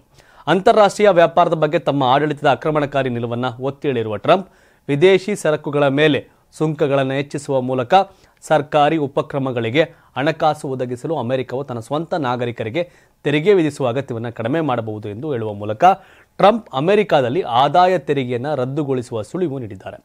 ಡೊನಾಲ್ಡ್ ಟ್ರಂಪ್ ಕಾರ್ಪೊರೇಟ್ ತೆರಿಗೆ ಕಡಿತಗಳಿಗೆ ತಮ್ಮ ಬೆಂಬಲವನ್ನು ಪುನರುಚ್ಚರಿಸಿದ್ದಾರೆ. ಕಾರ್ಪೊರೇಟ್ ಆದಾಯ ತೆರಿಗೆ ದರವನ್ನು 21 ರಿಂದ 15% ಇಳಿಸಲು ಪ್ರತಿಪಾದಿಸುವುದನ್ನು ಮುಂದುವರೆಸಿರುವ ಅವರ ತೆರಿಗೆ ಪ್ರಸ್ತಾಪಗಳಿಗೆ ಶ್ರೀಮಂತ ಅಮೆರಿಕನರು ಮತ್ತು ದೊಡ್ಡ ಸಂಸ್ಥೆಗಳಿಂದ ಬಲವಾದ ಬೆಂಬಲ ದೊರೆತಿದೆ. 21% 15% ಅಂದರೆ ಅಲ್ಲಿ ನಿಮ್ಗೆ 6%. ವಾವ್. ಇನ್ನು ಆದರೆ ಇಂತಹ ನೀತಿಗಳು ಅಸಮಾನತೆಯನ್ನು ಉಲ್ಬಣಗೊಳಿಸಬಹುದು ಎಂದು ಅವರು ವಾದಿಸುತ್ತಾರೆ. ಗಮನಾರ್ಹವಾಗಿ ಟ್ರಂಪ್ ಅವರ ಯೋಜನೆಯು ತೆರಿಗೆ ಸುಧಾರಣೆಯನ್ನು ಮೀರಿ ಅಮೆರಿಕದ ಉತ್ಪಾದನೆಯನ್ನು ಅಮೆರಿಕದ ಮಣ್ಣಿಗೆ ಹಿಂತಿರುಗಿಸುವುದನ್ನು ಒತ್ತಿ ಹೇಳ್ತದೆ. ಸುಂಕಗಳನ್ನು ತಪ್ಪಿಸಲು ವಿಶೇಷವಾಗಿ ಔಷಧಗಳು, ಅರೆವಾಹಕಗಳು ಮತ್ತು ಉಕ್ಕಿನಂತಹ ಕೈಗಾರಿಕೆಗಳಲ್ಲಿ ದೇಶದೊಳಗಿನ ಕಾರ್ಖಾನೆಗಳನ್ನು ಸ್ಥಳಾಂತರಿಸಲು ಅವರು ವ್ಯವಹಾರಗಳನ್ನು ಪ್ರೋತ್ಸಾಹಿಸಿದರು. ನೀವು ತೆರಿಗೆಗಳನ್ನು ಅಥವಾ ಸುಂಕಗಳನ್ನು ಪಾವತಿಸುವುದನ್ನು ನಿಲ್ಲಿಸಲು ಬಯಸಿದರೆ ನೀವು ಅಮೆರಿಕದಲ್ಲಿಯೇ ನಿಮ್ಮ ಸ್ಥಾವರವನ್ನು ನಿರ್ಮಿಸಬೇಕು ಅಂತ ಟ್ರಂಪ್ ಹೇಳಿದ್ದಾರೆ. ಅಂದರೆ ಉದಾಹರಣೆಗೆ ಇಂಡಿಯನ್ ಕಂಪ್ನಿ ಇಲ್ಲಿ ಮ್ಯಾನುಫ್ಯಾಕ್ಚರ್ ಮಾಡಿ ಅಮೆರಿಕಕ್ಕೆ ಕಳಿಸಿದ್ರೆ ಎಕ್ಸ್ಟ್ರಾ ಟ್ಯಾಕ್ಸ್ ಹಾಕ್ತಾರೆ. ನೀವು ಫ್ಯಾಕ್ಟ್ರಿನ ಅಲ್ಲೇ ಮಾಡಿ ಅಂತ. ಈಗ ಟಾಟಾ ಸ್ಟೀಲ್ ನೀವು ಅಲ್ಲೇ ಮಾಡಿ. ಈಗ ಹೆಂಗೆ ಮೇಕ್ ಇನ್ ಇಂಡಿಯಾ ಅಂತ ಮೋದಿ ಅಮೆರಿಕದ ಮ್ಯಾನುಫ್ಯಾಕ್ಚರ್ ಆಗೋದಕ್ಕೆ ಹೆಚ್ಚಿನ ತೆರಿಗೆ ಆಗ್ತಾಯಿದ್ರು, ಇಲ್ಲೇ ಮಾಡಿದ್ರೆ ಟ್ಯಾಕ್ಸ್ ಕಡಿಮೆ ಇತ್ತಲ್ಲ. ಈಗ ಅಮೆರಿಕಾಗೆ ಆಮದಾಗುವಂಥ ವಸ್ತುಗಳ ಮೇಲೆ ಹೆಚ್ಚಿನ ತೆರಿಗೆನ ವಿಧಿಸಿ ಅಮೆರಿಕ ಫಸ್ಟ್, ನಮ್ಮವ್ರು ಉದ್ಧಾರ ಆಗಬೇಕು, ಆಮೇಲೆ ಬೇರೆಯವರು ಅಂತ ಬೇರೆಯವ್ರಿಗೆ ಬರೆಯೋಳಕ್ಕೆ ನಿರ್ಧಾರ ಮಾಡಿದ್ದಾರೆ. ಇನ್ನು ಚೀನಾ ಮತ್ತು ಭಾರತದವ್ರು ನಾವೆಲ್ಲ ಆಮದು ಮಾಡ್ಕೋಬೇಕಾದ್ರೆ ಟ್ಯಾಕ್ಸ್ ಹಾಕ್ತಿದ್ವಿ. ಆಮೇಲೆ ರಾಯಲ್ ಹೆಚ್ಚು ಕಮ್ಮಿ ಒಂದಷ್ಟು ಬೈಕ್ಗಳಾಗ್ಬೋದು, ಆರ್ಲೆ ಡೇವಿಡ್ಸನ್ ಬೈಕ್ ಆಗ್ಬೋದು, ಇವಕ್ಕೆಲ್ಲ ಹೆಚ್ಚಿನ ಟ್ಯಾಕ್ಸನ್ನು ವಿಧಿಸ್ತಿದ್ರು ನಮ್ಮ ಇಂಡಿಯಾ. ಹಾಗಾಗಿ ಈ ಟ್ಯಾಕ್ಸ್ ಬಗ್ಗೆ ಆಕ್ರೋಶ, ಸಿಟ್ಟು ಟ್ರಂಪ್ಗೆ. ಚೀನಾ ಎಷ್ಟು ದ್ವೇಷ ಮಾಡ್ತಾರೋ ಟ್ಯಾಕ್ಸ್ ವಿಚಾರದಲ್ಲಿ, ಟ್ರಂಪ್ ಭಾರತವನ್ನು ಅದೇ ರೀತಿ ದ್ವೇಷ ಮಾಡ್ತಿದ್ದಾರೆ. ಆದರೆ ಚೀನಾಗಿಂತ ಒಂದು ಸ್ವಲ್ಪ ಸಾಫ್ಟ್ ಕಾರ್ನರ್ ಮೋದಿ ಮೇಲೆ. ಮೋದಿ ಮತ್ತು ಟ್ರಂಪ್ ಒಂದು ರೀತಿಯ ಫ್ರೆಂಡ್ಸ್ ಇದ್ದಂಗೆ. ಆದರೆ ಟ್ರಂಪ್ ಅಮೆರಿಕ ಫಸ್ಟ್ ನಿಲುವಿಗೆ ಬಂದಿದ್ದಾರೆ. ಫಸ್ಟ್ ಅಮೆರಿಕ, ಫಸ್ಟ್ ನಮ್ಮ ದೇಶ, ಉಳಿದು ಆಮೇಲೆ ಅಂತ. ಹಾಗಾಗಿ ಅಮೇರಿಕಾನೇ ಸ್ವಾರ್ಥಿ ಆಗ್ತಿರ್ಬೇಕಾದ್ರೆ ನಾವು ಸ್ವಾರ್ಥಿ ಆಗೋದ್ರಲ್ಲಿ ಯಾವುದೇ ತಪ್ಪಿಲ್ಲ. ಮೇಕ್ ಇನ್ ಇಂಡಿಯಾಗೆ ನಾವು ಕೂಡ ಒತ್ತು ಕೊಡಬೇಕಾಗತ್ತೆ. ಚೀನಾದಲ್ಲಿ ಗೂಗಲ್ ಇಲ್ಲ, ಯೂಟ್ಯೂಬ್ ಇಲ್ಲ, ಫೇಸ್ಬುಕ್ ಇಲ್ಲ, ಯಾವೂ ಇಲ್ಲ. ಚೀನಾ ಅವ್ರಿಗೆ ಸ್ವಾವಲಂಬಿಗಳಾಗಿದ್ದಾರೆ, ಅವ್ರು ಏನು ಬೇಕು ಅವ್ರು ಮಾಡ್ತಿದ್ದಾರೆ, ಅವರೆಲ್ಲ ಎಕ್ಸ್ಪೋರ್ಟ್ ಮಾಡ್ತಿದ್ದಾರೆ. ಬಟ್ ನಮ್ಮ ದೇಶದಲ್ಲಿ ಹಂಗಿಲ್ಲ. ಒಂದು ಯಾವುದೋ ಟೈಮ್ ಬಂದಾಗ ಜೈ ಅಂತಾರೆ, ಆಮೇಲೆ ಮತ್ತೆ ಮಾಮೂಲಿ ಹಳೇದು ಹಂಗೆ ಆಗುತ್ತೆ. ಬಟ್ ಟ್ರಂಪ್ ಈ ನಿರ್ಧಾರ ಭಾರತಕ್ಕೆ ಹೊಡ್ತಾ ಇರೋದಂತೂ ಸತ್ಯ, ಯಾವುದೇ ಡೌಟ್ ಇಲ್ಲ ಅದರಲ್ಲಿ. ಟ್ರಂಪ್ ನಿರ್ಧಾರ ತಾವೇನು ಹೇಳ್ತೀರಿ, ಅಮೆರಿಕ ಫಸ್ಟ್ ಅನ್ನೋ ಟ್ರಂಪ್ ನಿಲುವು ಸರಿ ಅನ್ನೋದಾದರೆ ನಾವು ಕೂಡ ಭಾರತ ಫಸ್ಟ್ ಅಂತ ಯಾಕೆ ಮಾಡಬಾರ್ದು? Yes, make in India. Yes, ಮುಂದಿನ ಸುದ್ದಿ ನೋಡೋಣ. ಇನ್ನು ರಾಜ್ಯಕ್ಕೆ ವಿಷಯ ವಾಪಸ್ ಬಂದಿದ್ದೀನಿ. ಈಗ ಮೊಬೈಲ್ಗಳಿಗೆ ಪ್ರಾಣ ಕಳೆದುಕೊಂಡ 13 ವರ್ಷದ ಬಾಲಕ ಉಡ್ದಾರದಿಂದ ನೇಣು ಬಿಗಿದುಕೊಂಡು ಆತ್ಮಹತ್ಯೆ. ಅಯ್ಯೋ ದೇವರೇ. ಮೊಬೈಲ್ಗಳಿಗೆ 13 ವರ್ಷದ ಬಾಲಕನೋರ್ವ ನೇಣಿಗೆ ಶರಣಾಗಿರುವ ಘಟನೆ ಬೆಂಗಳೂರಿನ ಬ್ಯಾಡಳ್ಳಿ ಪೊಲೀಸ್ ಠಾಣೆಯ ಗೊಲ್ಲರಹಟ್ಟಿಯ ರತ್ನನಗರದಲ್ಲಿ ನಡೆದಿದೆ. ಧ್ರುವ ಆತ್ಮಹತ್ಯೆ ಮಾಡಿಕೊಂಡಂಥ ಬಾಲಕ ಈತ 9 ವರ್ಷದ ತಂಗಿಯ ಮುಂದೆಯೇ ಉಡ್ದಾರದಿಂದ ನೇಣು ಬಿಗಿದುಕೊಂಡು ಆತ್ಮಹತ್ಯೆ ಮಾಡಿಕೊಂಡಿದ್ದಾನೆ. ಈ ವೇಳೆ ಅಣ್ಣ ಏನು ಮಾಡ್ತಿದ್ದಾನೆ ಎಂಬ ಅರಿವು ಇಲ್ಲದ ತಂಗಿ ಸುಮ್ಮನೆ ನೋಡ್ತಿದ್ಲು ಎನ್ನಲಾಗಿದೆ. ಧ್ರುವ ಮನೆಯವರ ಮಾತು ಕೇಳದೆ ಹೆಚ್ಚಾಗಿ ಮೊಬೈಲ್ ಬಳಸಿದ್ದ ಎಂದು ಪೋಷಕರ ತನಿಖೆಯಲ್ಲಿ ಬೆಳಕಿಗೆ ಬಂದಿದೆ. ಮಂಗಳವಾರ ಪೋಷಕರು ಕೆಲಸಕ್ಕೆ ತೆರಳಿದ್ರು. ಶಾಲೆ ಮುಗಿಸಿ ಬಂದ ಅಣ್ಣ ತಂಗಿ ಮಾತ್ರ ಮನೆಯಲ್ಲಿದ್ದರು. ಆಗ ಬಾಲಕ ಪ್ಯಾಂಟ್ ತೆಗೆದು ಸೊಂಟದ ಉಡ್ದಾರ ಫ್ಯಾನ್ಗೆ ಕಟ್ಟಿಕೊಂಡು ಆತ್ಮಹತ್ಯೆಗೆ ಯತ್ನಿಸಿದ್ದಾನೆ. ಸಂಜೆ 7 ಗಂಟೆಯ ಸುಮಾರಿಗೆ ಬಾಲಕ ಆತ್ಮಹತ್ಯೆಗೆ ಯತ್ನಿಸಿದ್ದಾನೆ. ಆಗ ಉಡ್ದಾರ ಕುತ್ತಿಗೆಗೆ ಬಿಗಿದು ತುಂಡಾಗಿ ಬಾಲಕ ಕೆಳಗೆ ಬಿದ್ದಿದ್ದಾನೆ. ಬಾಲಕ ಕೆಳಗೆ ಬಿದ್ದ ಸಮಯಕ್ಕೆ ಕೆಲಸ ಮುಗಿಸಿ ತಾಯಿ ಬಂದಿದ್ದಾರೆ. ಘಟನೆ ನೋಡಿ ಆತಂಕಗೊಂಡ ತಾಯಿ ಅಕ್ಕಪಕ್ಕದವರ ಸಹಾಯ ಪಡೆದು ಆಸ್ಪತ್ರೆಗೆ ಕರ್ಕೊಂಡು ಹೋಗಿದ್ದಾರೆ ಮಗನನ್ನ. ಆದರೆ ಬಾಲಕನನ್ನ ಪರೀಕ್ಷಿಸಿದ ವೈದ್ಯರು ಆತ ಸಾವನ್ನಪ್ಪಿರುವುದಾಗಿ ತಿಳಿಸಿದ್ದಾರೆ. ದೊಡ್ಡ ರೋಗ. ಅಪ್ಪ ಅಮ್ಮ ದುಡಿತಾ ಇದ್ದಾರೆ, ಮಕ್ಕಳು ಮೊಬೈಲ್ ನೋಡ್ತಾ ಇದ್ದಾರೆ. ಮೊಬೈಲ್ ಚಟವನ್ನು ನಿಲ್ಲಿಸದಿದ್ದರೆ ಚಟ್ಟಕ್ಕೆ ಹೋಗುವ ಸಾಧ್ಯತೆ. ಯಾಕೆಂದರೆ ಆ ಮಟ್ಟಿಗೆ ಗೀಳಿಗೆ ಬಿದ್ದುಬಿಟ್ಟಿದ್ದಾರೆ ಮಕ್ಕಳು. ಮೊಬೈಲ್ ಅಂತ. ಸರ್ಕಾರಗಳು ಕೇವಲ ಸರ್ಕಾರ ನಡೆಸೋದಷ್ಟೇ ಅಲ್ಲ, ಈ ರೀತಿ ಅವೇರ್ನೆಸ್. ಯಾಕೆಂದರೆ ಎಲ್ಲ ಇಂಡಿಪೆಂಡೆಂಟ್ ಆಗ್ಬಿಟ್ಟಿದ್ದಾರೆ ಈಗ. Independent body. ಅಪ್ಪ ಅಮ್ಮನ ಜೊತೆ ಮಕ್ಕಳು ಬಹುತೇಕ ಇರಲ್ಲ, ಎಲ್ಲ ದೊಡ್ಡ ಕುಟುಂಬ ಇರಲ್ಲ, ಅಜ್ಜಿ ತಾತನ ಜೊತೆ ಇರಲ್ಲ. ದುಡಿಯೋದು ಟ್ಯಾಕ್ಸ್ ಕಟ್ಟಕ್ಕೆ, ಬಾಡಿಗೆ ಕಟ್ಟಕ್ಕೆ. ಊರಲ್ಲಿ ಮನೆ ಇರ್ತವೆ, ಬೆಂಗಳೂರು ಬರ್ತಾರೆ ಜೀವನ ಮಾಡೋಕ್ಕೆ. ಊರಲ್ಲಿ ಮನೆ ಇದೆ, ಜಮೀನಿದೆ, ಬಟ್ ವ್ಯವಸಾಯ ಮಾಡೋಕ್ಕಾಗಲ್ಲ. ಒಂಥರ ವಿಚಿತ್ರವಾದ ಸನ್ನಿವೇಶ ಇವತ್ತು ಎಷ್ಟೋ ಜನರನ್ನ ಸಾಯಿಸಿದೆ ಅಂತ ಹೇಳ್ಬೋದು. ಅದರಲ್ಲೂ ಮಕ್ಕಳಿಗೆ ಮೊಬೈಲ್ ಚಟ. ಆ ತಂದೆ ತಾಯಿ ಇಬ್ಬರು ಹೊರಗಡೆ ದುಡಿತಾರೆ, ಚಿಕ್ಕ ಮಕ್ಕಳನ್ನ ಮನೇಲಿ ಅವರಿಬ್ಬರನ್ನೇ ಬಿಟ್ಟು ಹೋಗಿದ್ದಾರೆ. ಈ ಸನ್ನಿವೇಶಗಳು ಭಾಳ ದುರಂತ. ಸೊ ಹಾಗಾಗಿ ಇದ್ರ ಬಗ್ಗೆ ಅಟ್ಲೀಸ್ಟ್ ಅವೇರ್ನೆಸ್ ದೊಡ್ಡ ಮಟ್ಟಿಗೆ ಕ್ರಿಯೇಟ್ ಮಾಡಬೇಕು. ಮಕ್ಕಳುಗಳನ್ನ ಆಟ ಆಡೋಕ್ಕೆ ಬಿಡಬೇಕು, ಮಕ್ಕಳುಗಳನ್ನ ಗ್ರೌಂಡಿಗೆ ಆಟ ಆಡೋಕ್ಕೆ ಬಿಡಬೇಕು. ಮೊದಲೆಲ್ಲ ಫೀಲ್ಡಲ್ಲಿ ಮಕ್ಕಳು ಚಿನ್ನಿದಾಂಡು, ಕುಂಟೆಬಿಲ್ಲೆ, ಖೋ ಖೋ, ಕಬಡ್ಡಿ ಹಿಂಗೆ ಮಕ್ಕಳು ಆಟ ಆಡ್ತಿದ್ವು ಗ್ರೌಂಡಲ್ಲಿ, ಕ್ರಿಕೆಟ್ ಅವು ಇವು. ಅದೆಲ್ಲ ಕಾಣಿ ಆಗ್ತದೆ ಬಿಕಾಸ್ ಆಫ್ ಮೊಬೈಲ್ ಎಲ್ಲ ಹಾಳು ಮಾಡ್ತಿದೆ ಅಂತ. ಆದರೆ ಬಟ್ ಆ ಹುಡುಗ ಅಷ್ಟು ವರ್ಷದ ಉಡ್ದಾರದಲ್ಲಿ ಹ್ಯಾಂಗ್ ಮಾಡ್ಕೊಳಕ್ಕೆ ಹೋಗಿದ್ದಾನೆ, ಸತ್ತಿದ್ದಾನೆ ಅನ್ನೋ ದುರಂತ ಅದು. ಇನ್ನು ಕೋರ್ಟ್ನ ವಿಚಾರ. ನ್ಯಾಯಾಲಯದ ಮೂಲಕ ಜೀವನಾಂಶ ಪಡೆಯುವುದು ಸುಲಿಗೆ ಇಲ್ಲ ಅಂತ ಹೈಕೋರ್ಟ್ ಹೇಳಿದೆ. ಯಾಕೆ? ನ್ಯಾಯಾಲಯದ ಆದೇಶದ ಮೂಲಕ ಜೀವನಾಂಶ ಪಡೆಯುವುದು ಸುಲಿಗೆಗೆ ಸಮವಲ್ಲ ಎಂದು ಹೈಕೋರ್ಟ್ ಹೇಳಿದ್ದು, ತನ್ನ ಪತ್ನಿಯ ವಿರುದ್ಧ ವ್ಯಕ್ತಿಯೊಬ್ಬ ಮಾಡಿದ್ದ ಸುಲಿಗೆ ಮತ್ತು ಇತರ ಆರೋಪವನ್ನು ರದ್ದುಗೊಳಿಸಿದೆ. 2023ರಲ್ಲಿ ಮಂಗಳೂರು ಮತ್ತು ಬೆಂಗಳೂರು ಮೂಲದ ದಂಪತಿಗಳು ಸಲ್ಲಿಸಿದ ಅರ್ಜಿಗಳನ್ನು ನ್ಯಾಯಮೂರ್ತಿ ಎಂ ನಾಗಪ್ರಸನ್ನ ಅವರಿದ್ದ ನ್ಯಾಯಪೀಠ ಪುರಸ್ಕಾರ ಮಾಡಿದೆ. ಪತ್ನಿಯೊಬ್ಬಳು ಜೀವನಾಂಶಕ್ಕಾಗಿ ನ್ಯಾಯಾಲಯದ ಮೊರೆ ಹೋದಾಗ ನ್ಯಾಯಾಲಯ ಅದನ್ನು ಪರಿಗಣಿಸಿದಾಗ ಅದು ಸುಲಿಗೆಯ ಅಪರಾಧವಾಗುವುದಿಲ್ಲ. ಇದು ಕಾನೂನು ಪ್ರಕ್ರಿಯೆಗಳಾಗಿದ್ದು ಉನ್ನತ ನ್ಯಾಯಾಲಯವು ಅದನ್ನು ಬದಲಾಯಿಸದಿದ್ದರೆ ಅಥವಾ ಮಾರ್ಪಡಿಸದಿದ್ದರೆ ಜೀವನಾಂಶ ಪಾವತಿಸಲು ಪತಿ ಕಾನೂನುಬದ್ಧವಾಗಿ ಬದ್ಧನಾಗಿರ್ತಾನೆ ಎಂದು ಹೇಳಿದೆ. ಅರ್ಜಿದಾರರು 2007ರಲ್ಲಿ ವಿವಾಹವಾಗಿದ್ದು ಫೇಸ್ಬುಕ್ ಮೂಲಕ ಬಂದ ಸಂದೇಶದ ಮೂಲಕ ಇಬ್ಬರ ನಡುವಿನ ಸಂಬಂಧ ಹಾಳಾಗಿತ್ತು. 2020ರಲ್ಲಿ ಫೇಸ್ಬುಕ್ ಮೂಲಕ ಸಂದೇಶವೊಂದು ಬಂದಿತ್ತು. ನಿನ್ನ ಪತ್ನಿ ಮಾಜಿ ಗೆಳೆಯನೊಂದಿಗೆ ಸಂಬಂಧ ಹೊಂದಿದ್ದಾಳೆಂದು ತಿಳಿಸಲಾಗಿತ್ತು. ಇದರಿಂದ ದಂಪತಿಗಳ ನಡುವಿನ ಸಂಬಂಧ ಹಾಳಾಗಿತ್ತು. ಈ ನಡುವೆ ಪತ್ನಿ ತನ್ನ ಪತಿ ವಿರುದ್ಧ ಕೌಟುಂಬಿಕ ದೌರ್ಜನ್ಯ ಮತ್ತಿತರ ಆರೋಪದ ಮೇಲೆ ದೂರು ದಾಖಲಿಸಿದಳು. ಬಳಿಕ ಪತ್ನಿ ವಿರುದ್ಧ ಸುಲಿಗೆ ಆರೋಪ ಸೇರಿದಂತೆ ಇತರ ಆರೋಪಗಳನ್ನ ಮಾಡಿ ದೂರು ದಾಖಲಿಸಿದ್ದರು. ವಾವ್, ಅಲ್ಲಾಲೆ ಮೊಬೈಲ್ ಕೊಟ್ಟು ಚಟದಿಂದ ಮಗು ಆತ್ಮಹತ್ಯೆ ಮಾಡ್ಕೊಂಡಿತ್ತು. ಇಲ್ಲಿ ಸೋಷಿಯಲ್ ಮೀಡಿಯಾ ಫೇಸ್ಬುಕ್ಕಲ್ಲಿ ಬಂದಂಥ ಮೆಸೇಜ್, ನಿನ್ನ ಹೆಂಡತಿ ಮಾಜಿ ಗೆಳೆಯನೊಂದಿಗೆ ಸಂಬಂಧ ಇಟ್ಟುಕೊಂಡಿದ್ದಾಳೆ ಅನ್ನೋ ಸಂದೇಶ ಈ ಮನೆ ಹಾಳು ಮಾಡಿತು. ದುರಂತಗಳು ಸೋಷಿಯಲ್ ಮೀಡಿಯಾಗಳ ಯಾವ ಮಟ್ಟಿಗೆ ಪ್ರಭಾವ ಬೀರುತ್ತಿದೆ ಬದುಕಲ್ಲಿ ಅಂತ. ಇನ್ನು ಕಡೆ ಸುದ್ದಿ, ಮೈಕ್ರೋ ಫೈನಾನ್ಸ್ ಸಂಸ್ಥೆಗಳ ಕುರಿತು ಕರಡು ಸುಗ್ರೀವಾಜ್ಞೆ ತರಲು ಸಭೆ ಅಂತ ಸಚಿವ ಡಾಕ್ಟರ್ ಜಿ ಪರಮೇಶ್ವರ್ ಹೇಳಿದ್ದಾರೆ. ರಾಜ್ಯದಲ್ಲಿ ಮೈಕ್ರೋ ಫೈನಾನ್ಸ್ ಕಂಪನಿಗಳಿಂದ ಸಾಲ ಪಡೆಯುವವರ ಹಿತಾಸಕ್ತಿಗಳನ್ನು ರಕ್ಷಿಸಲು ಕರಡು ಸುಗ್ರೀವಾಜ್ಞೆ ತರಲು ಇಂದು ಸಭೆ ನಡೆಸಿ ಅಂತಿಮ ತೀರ್ಮಾನ ಕೈಗೊಳ್ಳಲಾಗುವುದು ಎಂದು ಗೃಹ ಸಚಿವ ಡಾಕ್ಟರ್ ಜಿ ಪರಮೇಶ್ವರ್ ತಿಳಿಸಿದ್ದಾರೆ. ಕರಡನ್ನು ಅಂತಿಮಗೊಳಿಸಿದ ನಂತರ ನಾಳೆ ನಡೆಯಲಿರುವ ಸಚಿವ ಸಂಪುಟ ಸಭೆಯಲ್ಲಿ ಮಂಡಿಸಲಾಗುವುದು. ಶೀಘ್ರದಲ್ಲೇ ರಾಜ್ಯಪಾಲ ತಾವರ್ಚಂದ್ ಗೆಹ್ಲೋಟ್ ಅವರಿಗೆ ಕಳಿಸಲಾಗುವುದು ಎಂದು ಹೇಳಿದರು. ಇಂದು ಕಾನೂನು ಮತ್ತು ಸಂಸದೀಯ ವ್ಯವಹಾರಗಳ ಸಚಿವ ಎಚ್ ಕೆ ಪಾಟೀಲ್, ಕಂದಾಯ ಸಚಿವ ಕೃಷ್ಣ ಬೈರೇಗೌಡ ಮತ್ತು ನಾನು ಸಭೆಯಲ್ಲಿ ಭಾಗವಹಿಸ್ತಾ ಇದ್ದೇವೆ. ಇದನ್ನು ಸುಗ್ರೀವಾಜ್ಞೆಯನ್ನು ಚರ್ಚಿಸಿ ಅಂತಿಮಗೊಳಿಸುತ್ತೇವೆ ಅಂತ ಡಾಕ್ಟರ್ ಪರಮೇಶ್ವರ್ ಹೇಳಿದರು. ಈ ಮಧ್ಯೆ ಮೈಕ್ರೋ ಫೈನಾನ್ಸ್ ಕಂಪನಿಗಳ ಹಾವಳಿಯನ್ನು ನಿಯಂತ್ರಿಸಲು ಎಲ್ಲ ಜಿಲ್ಲೆಗಳ ಜಿಲ್ಲಾಧಿಕಾರಿಗಳು ಮತ್ತು ಪೊಲೀಸ್ ವರಿಷ್ಠಾಧಿಕಾರಿಗಳಿಗೆ ಸೂಚನೆಗಳನ್ನು ನೀಡಲಾಗಿದೆ. ಸಾಲಗಾರರಿಗೆ ಸಹಾಯವಾಣಿ ಸಂಖ್ಯೆಯನ್ನು ಒದಗಿಸುತ್ತೇವೆ. ನಮ್ಮ ಕರಡು ಸುಗ್ರೀವಾಜ್ಞೆಯಲ್ಲಿ ಜಿಲ್ಲಾಧಿಕಾರಿಗಳಿಗೆ ಹೆಚ್ಚಿನ ಅಧಿಕಾರ ನೀಡಲಿದ್ದು ಒಂದು ವಿಭಾಗವನ್ನು ರಚಿಸಲು ಶಿಫಾರಸು ಮಾಡಲಿದ್ದೇವೆ ಅಂತ ಹೇಳಿದರು. ಮೈಕ್ರೋ ಫೈನಾನ್ಸ್ ಕಂಪನಿಗಳ ಹಾವಳಿ ಮುಂದುವರೆದಿದ್ದು ಸಾಲಗಾರರಿಂದ ಹಣವನ್ನು ವಸೂಲಿ ಮಾಡಲು ಹೊರಗುತ್ತಿಗೆ ನೀಡಿದ್ದಾರೆ. ಹೊರಗುತ್ತಿಗೆ ಸಂಸ್ಥೆಗಳು ರೌಡಿಗಳಂತೆ ವರ್ತಿಸುತ್ತಿವೆ. ಇದನ್ನು ಮಾಡಬಾರದು. ನಾವು ಮೈಕ್ರೋ ಫೈನಾನ್ಸ್ ಕಂಪನಿಗಳ ವಿರುದ್ಧ ಕ್ರಮ ಕೈಗೊಳ್ತೇವೆ ಅಂತ ಪರಮೇಶ್ವರ್ ಹೇಳಿದರು. ಸುಗ್ರೀವಾಜ್ಞೆಯನ್ನು ಇಂದು ಯಾವಾಗ ಅಂತಿಮಗೊಳಿಸಿ ಜಾರಿಗೆ ತರಲಾಗುತ್ತದೆ ಎಂಬ ಪ್ರಶ್ನೆಗೆ ಕರಡನ್ನು ಅಂತಿಮಗೊಳಿಸ್ತೀವಿ, ನಾಳೆಯೇ ಸಂಪುಟ ಸಭೆಯಲ್ಲಿ ಮಂಡಿಸ್ತೀವಿ ಅಂತ ಹೇಳಿದ್ದಾರೆ. ಮೈಕ್ರೋ ಫೈನಾನ್ಸ್ ಕಂಪನಿಗಳು ಸಾಲಗಾರರಿಗೆ ಕಿರುಕುಳ ನೀಡುತ್ತಿದ್ದಾರೆ ಎಂಬ ಆರೋಪದ ಹಿನ್ನೆಲೆಯಲ್ಲಿ ಮುಖ್ಯಮಂತ್ರಿ ಸಿದ್ದರಾಮಯ್ಯ ಸೋಮವಾರ ತುರ್ತು ಸಭೆ ಕರೆದಿದ್ರು. ಸಾಲಗಾರರಿಗೆ ಕಿರುಕುಳ ನೀಡಿದಂತೆ ಮೈಕ್ರೋ ಫೈನಾನ್ಸ್ ಕಂಪನಿಗಳಿಗೆ ಎಚ್ಚರಿಕೆ ನೀಡಿದರು ಮುಖ್ಯಮಂತ್ರಿ. ಇವರ ಪ್ರಕಾರ ರಾಜ್ಯದಲ್ಲಿ ಮೈಕ್ರೋ ಫೈನಾನ್ಸ್ ಕಂಪನಿಗಳ ವಿರುದ್ಧ 7 ಪ್ರಕರಣಗಳು ದಾಖಲಾಗಿವೆ. ಇನ್ನೊಂದು ಕಡೆ ವಿಷಯ, ತುಮಕೂರಲ್ಲಿ ಅಂತಾರಾಷ್ಟ್ರೀಯ ವಿಮಾನ ನಿಲ್ದಾಣ ಮಾಡಬೇಕು ಅಂತ ಹೇಳ್ತಾ ಇದ್ದಾರೆ.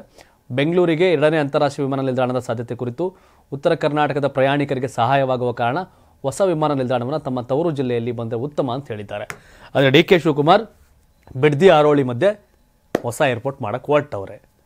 ಮತ್ತು ಈಗಾಗಲೇ ಕಾಂಗ್ರೆಸ್ಸಲ್ಲಿ ಬೇರೆ ಬೇರೆ ಕಾರಣ ಕಿತ್ತಾಟ ಇದೆ. ಈಗ ಏರ್ಪೋರ್ಟ್ ಕಾರಣಕ್ಕೆ ತುಮಕೂರವರು ಸಹ ಮತ್ತು ರಾಮನಗರದವರು ಅಂದರೆ ಬೆಂಗಳೂರು ಸೌತ್ ಅವರು ಜಗಳ ಆಡೋ ಸಾಧ್ಯತೆ ಇದೆ. ಬಟ್ ಇನ್ನೊಂದು ಮೈಕ್ರೋ ಫೈನಾನ್ಸ್, ನನಗೆ ಸಂಬಂಧಪಟ್ಟ ನಾಳೆ ಸಪ್ರೇಟ್ ಒಂದು ಕಂಟೆಂಟ್ ಕ್ರಿಯೇಟ್ ಮಾಡ್ತೀನಿ. 5 ರೂಪಾಯಿ ಬಡ್ಡಿ, 10 ರೂಪಾಯಿ ಬಡ್ಡಿ, ಚಕ್ರ ಬಡ್ಡಿ, ಇವೆಲ್ಲ ಕಾರಣಕ್ಕೆ ಎಷ್ಟೋ ಜನ ಪ್ರಾಣ ಕಳ್ಕೊತಿದ್ರು. 5 ರೂಪಾಯಿ ಬಡ್ಡಿ, 10 ರೂಪಾಯಿ ಬಡ್ಡಿ, ಚಕ್ರ ಬಡ್ಡಿಗೆ, ಮೀಟ್ರ್ ಬಡ್ಡಿಗೆಲ್ಲ ಬಲಿಯಾಗಿತ್ತು. ಅದಾದಮೇಲೆ ಅದಕ್ಕೆ ಒಂದು ರೀತಿಯ ರಿಲೀಫ್ ಸಿಕ್ಕಿದ್ದು ಸರ್ಕಾರ ಕೊಡಲಿಲ್ಲ. ಸ್ವಸಹಾಯ ಸಂಘಗಳಿಗೆ ಕಡಿಮೆ ಬಡ್ಡಿಯ ಸಾಲ, ಈ ಮೈಕ್ರೋ ಫೈನಾನ್ಸ್ಗಳಿಂದಾಗಿ ಒಂದಷ್ಟು ಜನ ಮಕ್ಕಳು ಓದ್ಸೋಕ್ಕೆ ಸಾಲ ಸೋಲ ಮಾಡ್ಕೊಂಡು ಒಂದು ಕಡಿಮೆ ಬಡ್ಡಿಗೆ 85 ಪೈಸೆಯಿಂದ 95 ಪೈಸೆ, 1 ರೂಪಾಯಿವರೆಗೆ ಬಡ್ಡಿ, 1.25 ರೂಪಾಯಿ ಹೆಚ್ಚು ಅಂದರೆ 5 ರೂಪಾಯಿ ಬಡ್ಡಿ, 10 ರೂಪಾಯಿ ಬಡ್ಡಿ, ಚಕ್ರ ಬಡ್ಡಿ, ಮೀಟ್ರ್ ಬಡ್ಡಿಗೆಲ್ಲ ಕಡಿವಾಣ ಹಾಕಿದ್ದೆ ಈ ಮೈಕ್ರೋ ಫೈನಾನ್ಸ್ ಬಂದ ಮೇಲೆ. ಇದು ಬಂತು, ಅದು ಜನಗಳು ಸ್ವಲ್ಪ ರಿಲ್ಯಾಕ್ಸ್ ಆದರು. ಸರ್ಕಾರ ಸಾಲ ಎಲ್ಲಿ ಕೊಡ್ತಿದೆ? ಸರ್ಕಾರ ಸಾಲ ಎಲ್ಲಿ ಕೊಡುತ್ತೆ?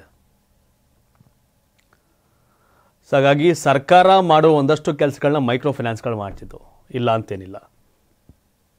ಗ್ರಾಮೀಣ ಪ್ರದೇಶದಿಂದ ಬಂದಾಗ ಹಿಂದೆ 15-20 ವರ್ಷದಿಂದ ನೆನೆಸ್ಕೊಂಡ್ರೆ 5 ರೂಪಾಯಿ ಬಡ್ಡಿ, 10 ರೂಪಾಯಿ ಬಡ್ಡಿ, ಚಕ್ರ ಬಡ್ಡಿ, ಮೀಟ್ರ್ ಬಡ್ಡಿ ಕೇಳಿದ್ರೆ ಭಯ ಆಗೋದು. ಬಡ್ಡಿ ತಿಂದವ್ರ ಮನೆ ಉದ್ಧಾರ ಆಯ್ತವ ಅಂತ ಹೇಳೋರು.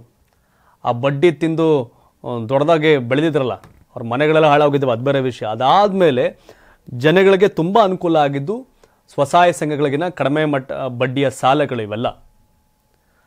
ಆದರೆ ಇವತ್ತೆಲ್ಲೋ 10 ಜನದಲ್ಲಿ ಯಾರೋ ಒಬ್ಬರು ಕಟ್ತಾ ಇರೋದು, ಮತ್ತೊಂದು ಕಾರಣಗಳು.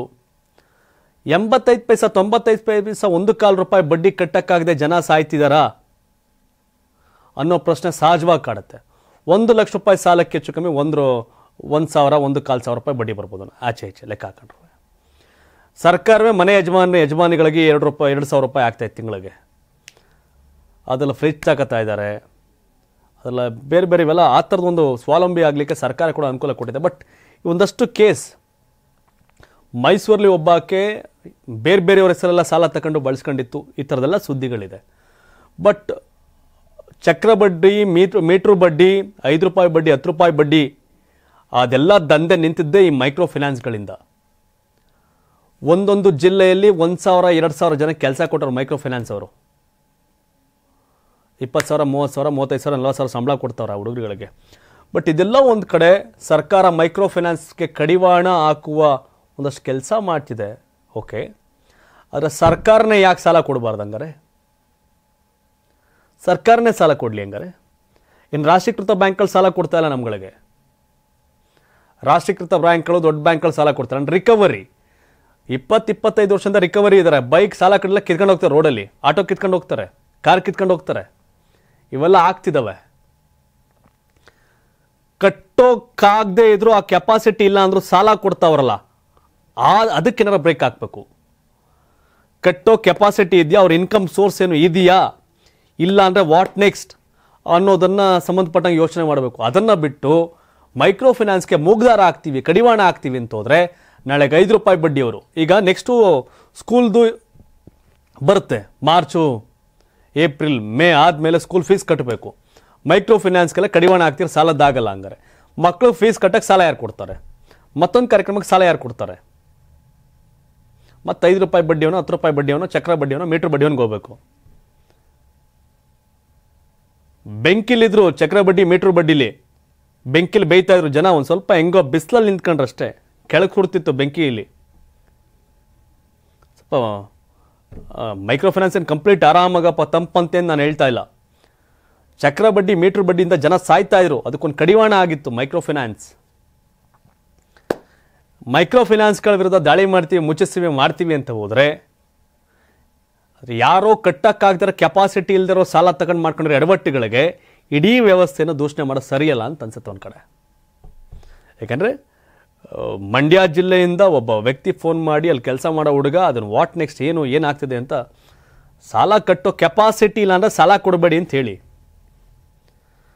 ಯಾವ ರೀತಿ ರಿಕವರಿ ಏನು ಅನ್ನೋದು ಒಂದು ಇದು ಮಾಡ್ಕೊಳ್ಳಿ. ಯಾಕೆಂದರೆ ದೊಡ್ಡ ಮಟ್ಟಿಗಿನ ಮೀಟ್ರು ಬಡ್ಡಿ ದಂಧೆಕೋರರಿಗೆ ಒಂದು ರೀತಿ ಅವಾಯ್ಡ್ ಆಗಿದ್ದ ಆಲ್ಟರ್ನೇಟಿವ್ ಸಿಕ್ಕಿದೆ ಪಾಪ ಮೈಕ್ರೋ ಫೈನಾನ್ಸ್ಗಳು. ಸ್ವಸಹಾಯ ಸಂಘಗಳಿಗೆ ಲೋನು ಹಂಗೆ ಹಿಂಗೆ ಸಿಕ್ಕಿ ಅದನ್ನು ಮುಳುಗಿಸ್ಬಿಡ್ತೀವಿ ಅನ್ನೋದಕ್ಕೆ ಲೆಕ್ಕಾಚಾರದಲ್ಲಿದ್ದರೆ ಮತ್ತೊಂದು ದೊಡ್ಡ ರಾಕ್ಷಸಿ ವ್ಯವಸ್ಥೆ ಪರ್ಯಾಯವಾಗಿ ಸೃಷ್ಟಿಯಾಗುತ್ತೆ ಮೀಟ್ರ್ ಬಡ್ಡಿ ದಂಧೆ ಮತ್ತೆ ಅನ್ನೋದು ಸುಳ್ಳಲ್ಲ. ತಾವೇನು ಹೇಳ್ತೀರಿ? ಕಾಮೆಂಟ್ ಮಾಡಿ ತಿಳಿಸಿ. ಧನ್ಯವಾದ. ಇದು ಕರ್ನಾಟಕ ಟಿವಿ, ಕನ್ನಡಿಗರ ಧ್ವನಿ.